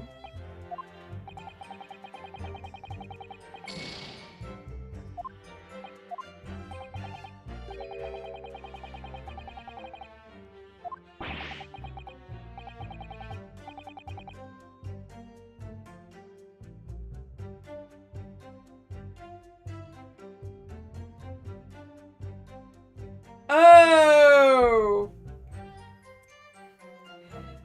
I looked it up and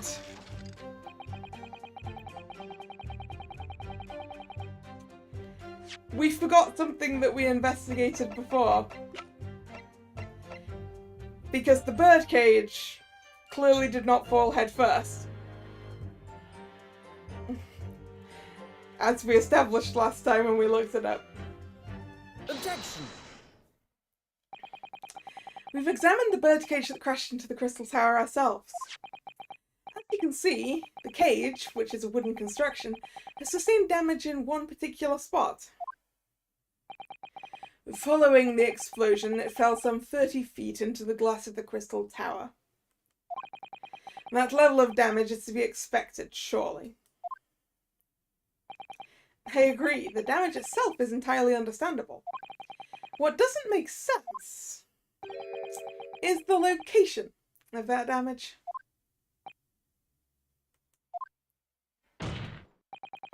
All the breakages in the wood are at the base of the birdcage, not the top.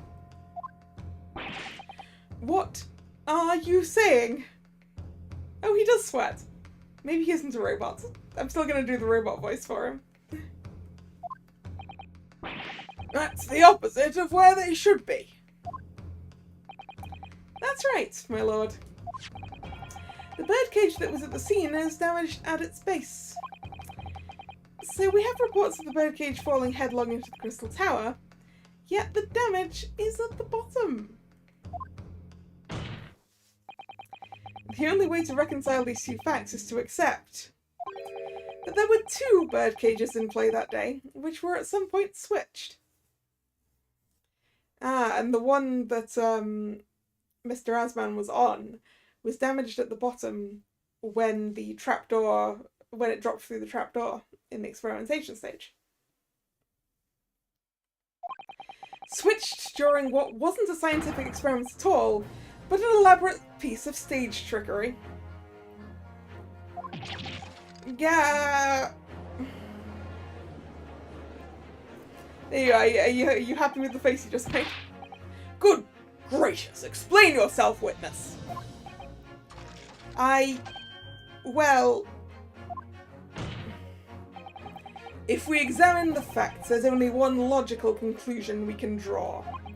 The damage on the base of the birdcage clearly indicates that it crashed tail first into the tower. Objection! But multiple witness reports claim it fell head first. The birdcage materialized in the sky next to a balloon flying over the stage following a spontaneous explosion. At an altitude of some 60 feet above ground level, which is approximately 18 meters. It then proceeded to fall some 30 feet into the crystal tower in the ensuing deflagration. Witness reports amid such chaos are notoriously unreliable. Objection! But the victim's neck was broken. Objection! He plummeted 30 feet inside a heavy wooden cage. However he fell, it would be unsurprising to find one or two of his vertebrae crushed. A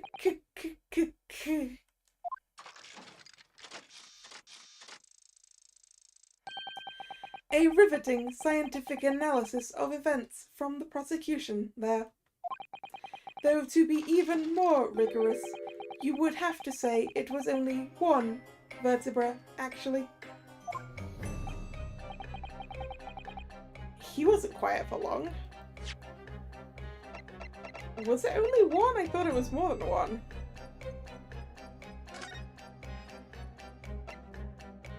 It is one, okay. I find it hard to see what's motivating Lord Van Zeeks. This witness is clearly a swindler and one who deceived a personal friend of his. If you're going to establish this deception, do it right. Sorry? I feel like that's the undertone here. Yes, and there's one more point the defense appears to have forgotten. It obviously wasn't a trick, as a certain truth very plainly demonstrates. What? It seems to me that the cross-examination had better continue until we resolve this matter. Mr. Drebber, you will amend your testimony with details of this truth. Of course, we must treat the matter scientifically, after all. I nearly had him there.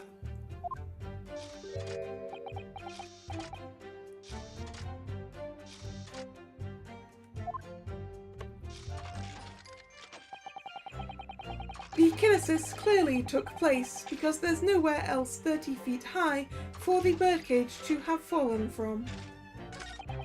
A terrible accident. Oh no, wait, that's the thing we had before. Press. Hold it! What do you mean? Well, before the demonstration began, the victim was alive on stage in front of the audience. Yes, there are lots of witnesses who saw Mr. Asman on the experimentation stage, if that's true. Wait, question. How tall is the experimentation stage? Because that could be 30 meters tall. He could have died from dropping through the trapdoor. And the victim's neck broke as a result of an impact following a fall. Logically, therefore, the victim must have fallen from somewhere. The balloon that exploded was at an altitude of 60 feet. The point of impact on the tower was 30 feet up. That difference of 30 feet is therefore the total distance the birdcage fell. And there's no other location from which the cage could have fallen that distance if it didn't drop out of the sky. Ergo, the victim himself must have been beamed from the stage into the sky above the crystal tower. A trenchant scientific analysis. Dear me, every time I hear it explained, it sounds increasingly plausible. Oh, yes. It's all very well thought out. Certainly all the spectators on the day saw it. The birdcage plummeting 30 feet through the air, I mean. Irritatingly, yes.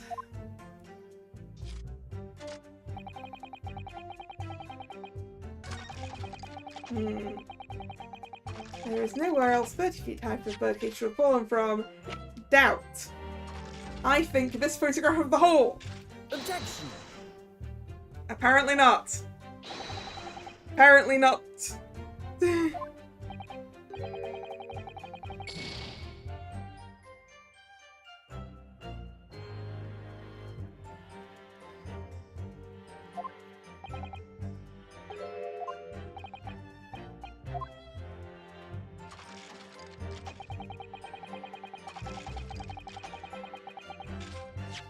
I'm going to save because we are getting close to losing.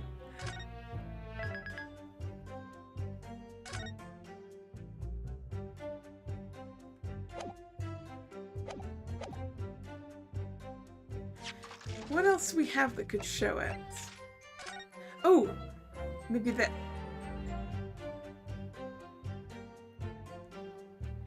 We can go, hey, look, isn't this tall? Yeah, let's do that. Objection! This is a diagram of the experimentation stage and its surroundings.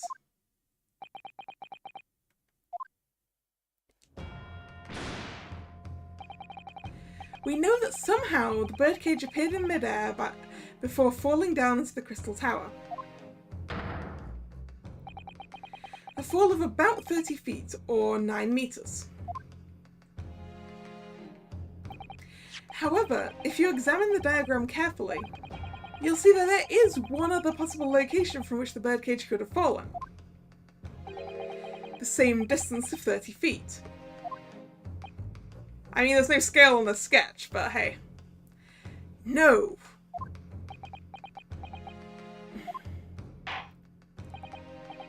Well, it appears the defense has a possible explanation to put forward. Go ahead, counsel. Yes, my lord, of course. You will indicate the place to which you are referring on this same diagram.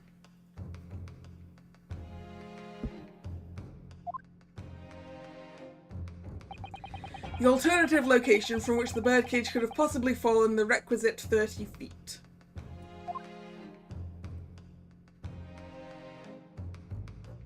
Take that! The place I'm referring to is here. But that's where the birdcage would have been to begin with. Which is exactly the point, my lord. Yes, the birdcage was in the machine on the stage. But what we must also consider is the height of the stage itself. Go on, counsel. It turns out that the experimentation stage was built at a considerable height above ground level. If you look at the diagram, in fact, you'll see it's about the same height above the ground that the balloon was above the crash site.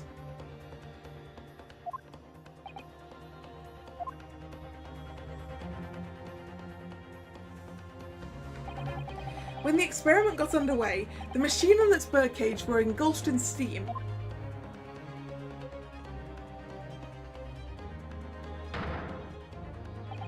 At that moment, the floor of the stage gave way, and, if we assume there to be a void underneath, this birdcage and the one seen by the audience would have fallen exactly the same distance.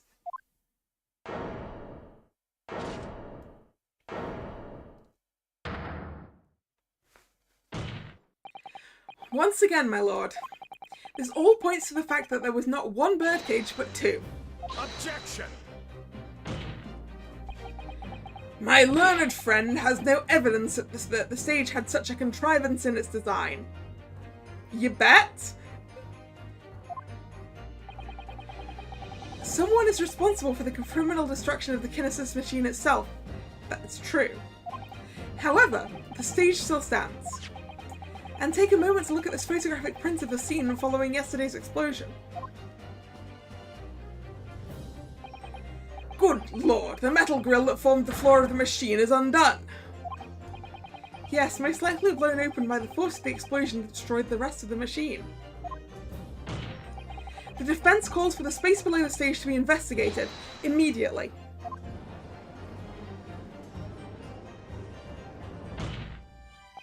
Mr. Drebber. It was you who built the Kinesis machine, which means that it was you who built the two bird cages that we used to carry out this deception.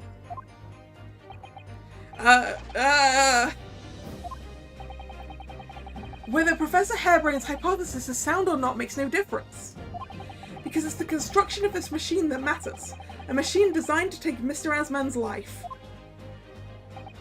And lay the blame firmly at the Professor's door, something that could only have been carried out by you, Mr. Enoch Drebber. Grrr. Ah. Objection! Oh, a new bottle. Is this your second bottle already, Van Zeeks? He's drinking a lot today. He hasn't even thrown it away. If my learned friend has reached the end of his wild assertions... Oh, nope, there goes the chalice. The prosecution would like to crush the defence's argument slowly, but surely. You didn't crush that chalice very slowly. What? Your argument fails to hold water. On 2 counts. 2. Firstly, before and after the experiment, this witness went nowhere near the kinesis machine. Every relevant member of staff from the exhibition has attested to that.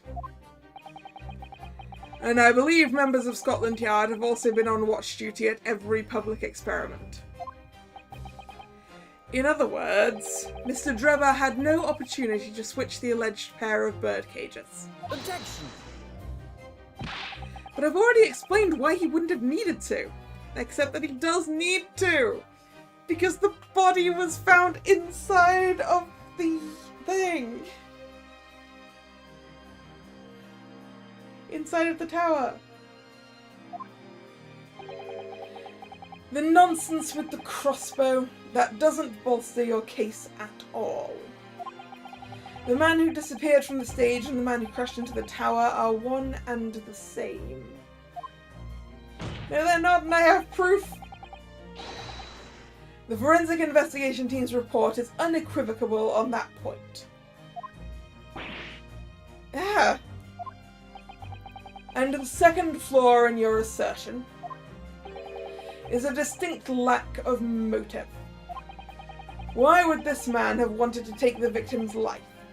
He had no reason to do so. Money! A motive? Do I have to think of everything myself? We have here a contract provided by the witness. What contract is this, Lord Van Zeeks? The contract into which Mr. Drebber entered with the victim, Mr. Asman. It reads, Mr. Drebber is to receive 30% of all remunerations from government grants or other income. 30%? Certainly very favourable contractual conditions. But there was one very important provision bolted onto that clause. What provision? Mr. Drebber may only uphold this right on condition that both contracting parties are alive. Oh. So this was in order to prevent Drebber from killing off the others and taking all the money.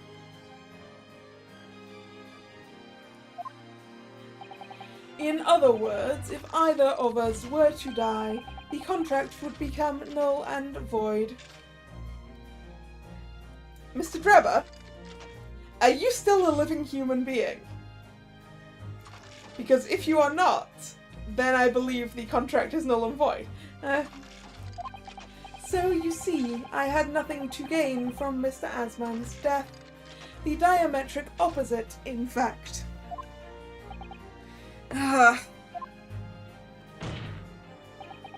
Need I say more?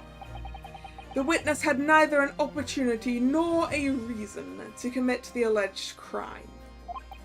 In short, the possibility of Mr. Drebber having done as you suggest is nil.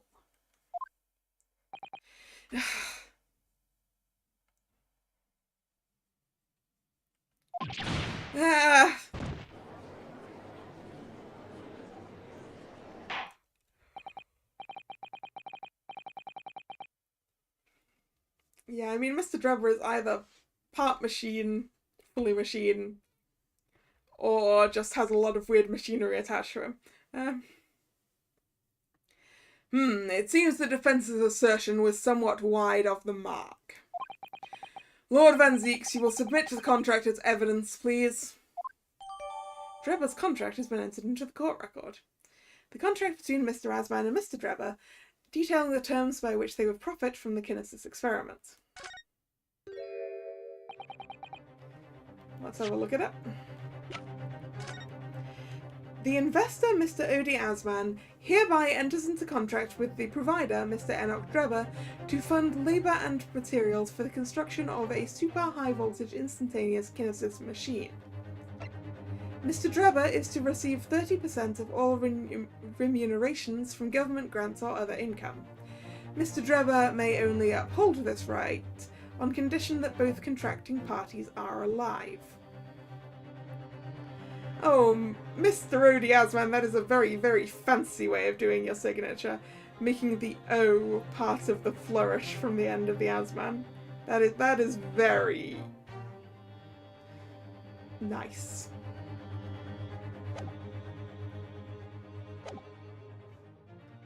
True. If Drebber had no opportunity to switch the birdcage onto the stage with the one in the Crystal Tower, he couldn't have done it. And in any case, I have no idea what his motive might have been. There is one aspect of your argument that still holds true, however. That there were two birdcages. The prosecution is unable to deny that.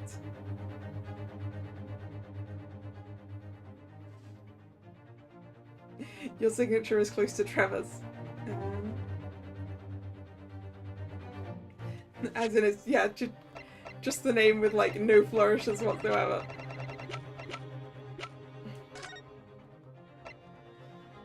It's kind of boring, though. I like flourishes on signatures.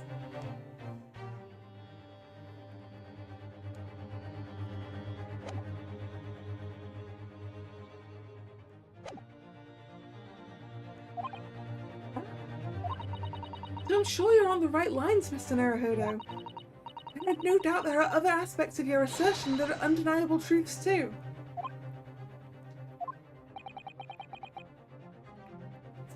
Well, it would seem that the defense has no rejoinder to offer.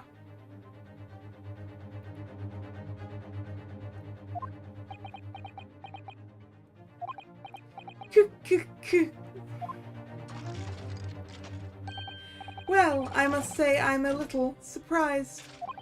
I came here to testify about the machine I built, and instead my reputation is defiled. I think your reputation was defiled in the first place, sir. But the prosecution's counter has set the record straight, I think.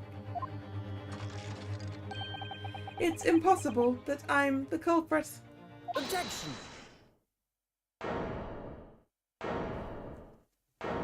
Yeah, you clearly had someone else swap the bodies for you. At the beginning of this trial, we believed that there was only one birdcage. Yet now we know there must have been two. In other words, there was more to the demonstration than we realized at first. I think it's abundantly clear that the same applies to the culprit. Get to the point. The stage demonstration was constructed and set up in its entirety by you, Mr. Drebber. Therefore, it's inconceivable that you had no hand in the events that transpired.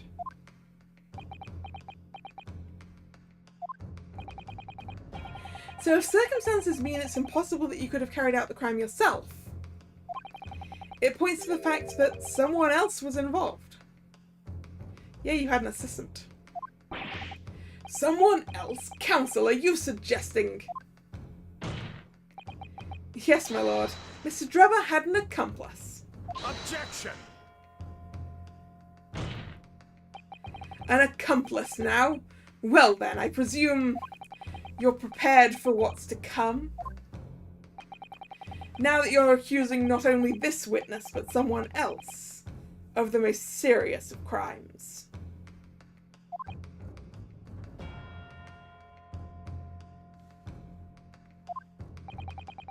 If these accusations turn out to be false, then make no mistake. The prosecution will demand an equally serious punishment for your slander.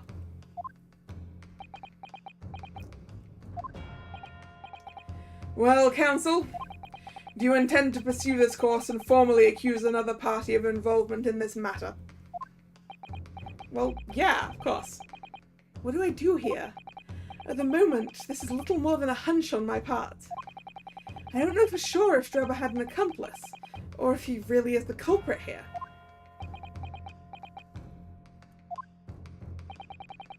One way or another, though, I have to make that position clear, as a lawyer. So what's my sense going to be? Did Drebber have an accomplice, or not? Yeah, I'm saying the accomplice. The defense is ready to name Mr. Drebber's accomplice. Somehow the two birdcages must have been switched. Everything points to that. Yet according to the coroner's report, that's not a possibility. Which means that the coroner is in on it. But the inconsistency itself is a clue. Counsel? My lord? You have received a stark warning already.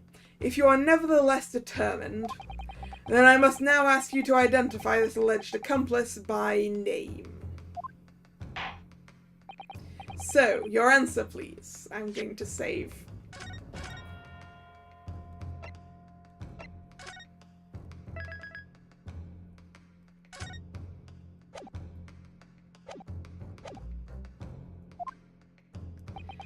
Who do you claim to have been Mr. Drebber's accomplice?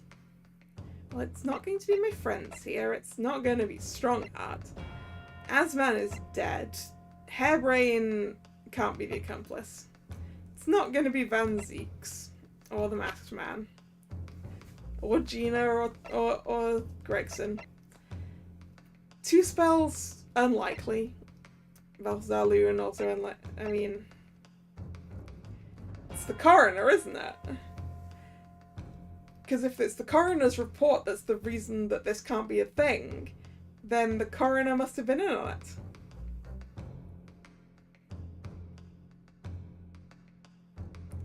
She's 39, huh? The coroner, let's go. The name of the person in question is... What's wrong, my Nipponese friend? Surely fear doesn't bind your tongue now. It's a little late for that. I mean, I think we established that the other balloon wasn't loons.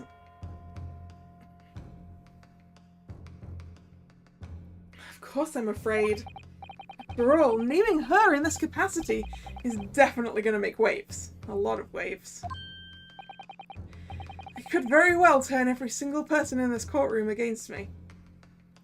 I mean, she did have that weird inconsistency in, like, buying and way too many scalpels, right? So there's something going on. I'm sure it'll be alright, Mr. Naruhodo. Thank you, Miss Susato.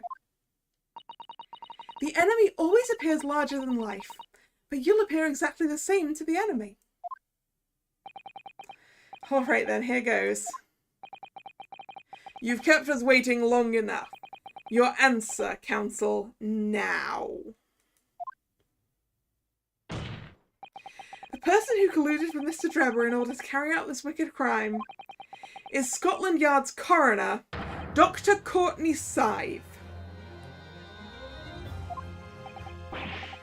What in the blazes are you talking about? Dr. Scythe?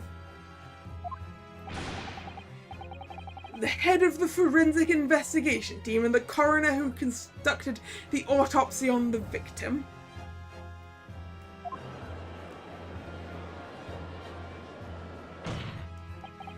We know that there were two bird cages, so who could have carried out the switch to complete the illusion?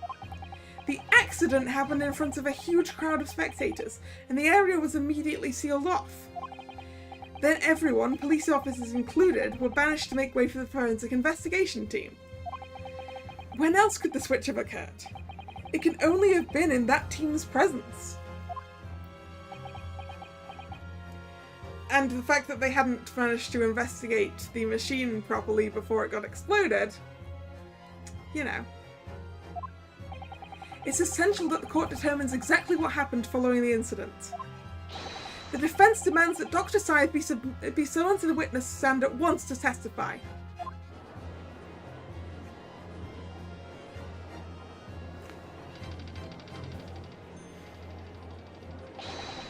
You've got a nerve, lad. Standing up there, dragging the yard's name through the mud. I didn't mean to. I know the woman very well. There's no better dead room worker out there. How dare you call her a criminal? My learned friend's imagination appears to be wilder than the East End at night. Where's your assistant gone, Van Zeeks? But the recklessness of your accusation aside, there's another grave problem with your argument. Oh, he was just being covered up by the way Van Zeeks was. With how similar Drebber and Scythe look, can we think of him as the father of Scythe's daughter? We could think of him as Scythe's brother, maybe. I don't know. One which the prosecution demands you address at once. A grave problem? Oh my word! Who do you claim acted as the victim's doppelganger? It's a waxwork! I've said it this whole time! What? Certainly if the bird cage containing the body of the victim was exchanged for another, that cage must also have contained a body. And yet, no missing persons or accidental deaths of anyone even remotely resembling the victim have been reported. Which means there was no one, dead or alive, who could have fulfilled the role of a body double for Mr. Asman. That's true. My argument is that there were two bird cages and there must have been one person inside each. But I don't know if I've got an answer to this yet, have I? What can I do to reveal how the body double stunt was achieved? Present evidence! Very well. The defense will address my learned friend's concerns by presenting evidence that reveals the true nature of Mr. Asman's body double. Good gracious, evidence? I do hope this isn't filibustering, counsel. The court is expecting a name. If you think you have relevant evidence, present it now. The body double and the birdcage were hiding inside the balloon that was floating above the stage, which means that any witnesses would only have seen them from 60 feet away. So who was it that appeared after that explosion some 18 meters above the spectators? Aha! The body double inside the second birdcage was a waxwork. Take that! We know that the victim, Mr. Asman, was in the birdcage that was situated inside the kinesis machine on stage, and therefore he couldn't have been inside the second birdcage. Instead, that contained something else. What's been described as a body double, which is what fell from the sky and crashed into the crystal tower. Yes, counsel, according to your somewhat elaborate version of events. And that body double inside the second birdcage was, in fact... It's all right, Mr. Naruhodo. You're ready for this. Just steel yourself and come out with it. Thank you, Miss Susato. I needed that. As I was saying, the body double inside of the second birdcage was, as unbelievable as it may seem, that thing there. Why is that in the courtroom?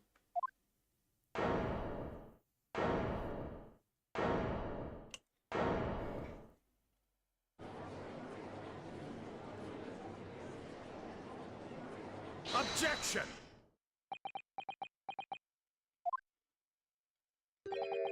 Open your eyes and look into mine, my Nipponese friend.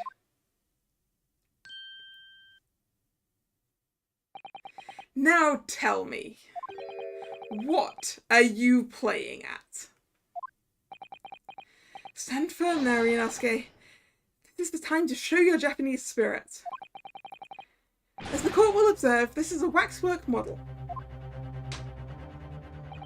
A model, in fact, of an infamous London murderer from 10 years ago, the Professor. Objection! You started by indicting the leader of the forensic investigation team as an accomplice in this crime. And now you've moved on to indicting Waxworks? Yes, that's about the size of it. But why? And why this waxwork? It looks nothing like the victim. In fact, it could hardly resemble him less. What possible justification can you give? If you want to know why, ask Mr. Drebber. What? Just days before Professor Harebrained performed his public demonstration, Mr. Drebber abducted this model from Madame Tuspel's. Did you say abducted? And 2 days after the incidents at the Great Exhibition, he returned it to the museum. Then the timing. Is that true? Is this true, Mr. Drebber? Yeah.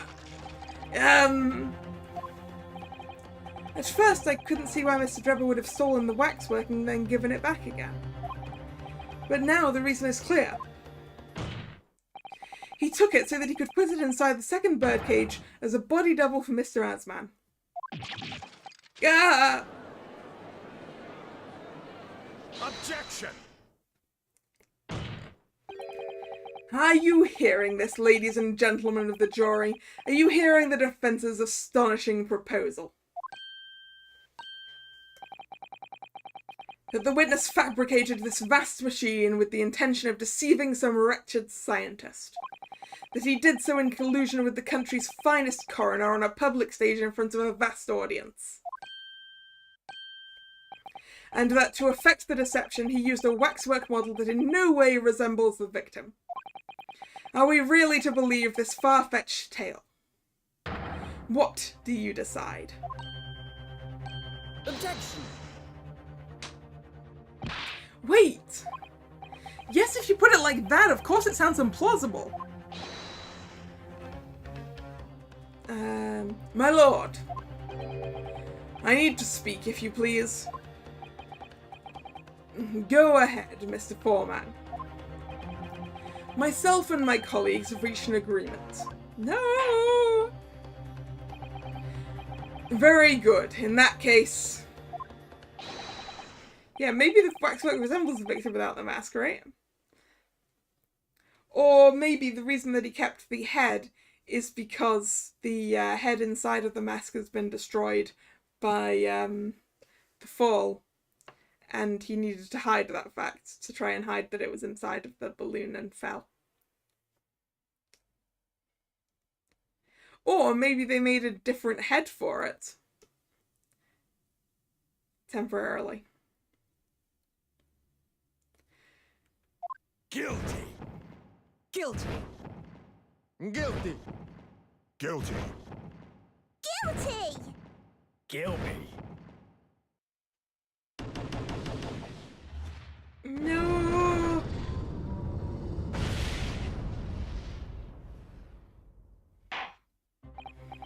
So, as indicated by the foreman, the jury has reached a consensus. I knew that was going to happen. We shall get through this, Mr. Naruhodo, as we always do. And uncover some new truths along the way, I'm quite sure. Yes, I agree. I'm going to have to appeal to the jurors as usual and see if I can persuade them to change their minds. The defense will now embark on a summation examination. Hey, we don't even need to ask now. The judge will just say that we're going to get to do it. Are you and your fellows ready to proceed, Mr. Foreman? We are, my lord. Very well. In that case, I ask for you now to state clearly for all present to hear the grounds on which each of you has decided that the defendant is guilty of the crime of which he is charged.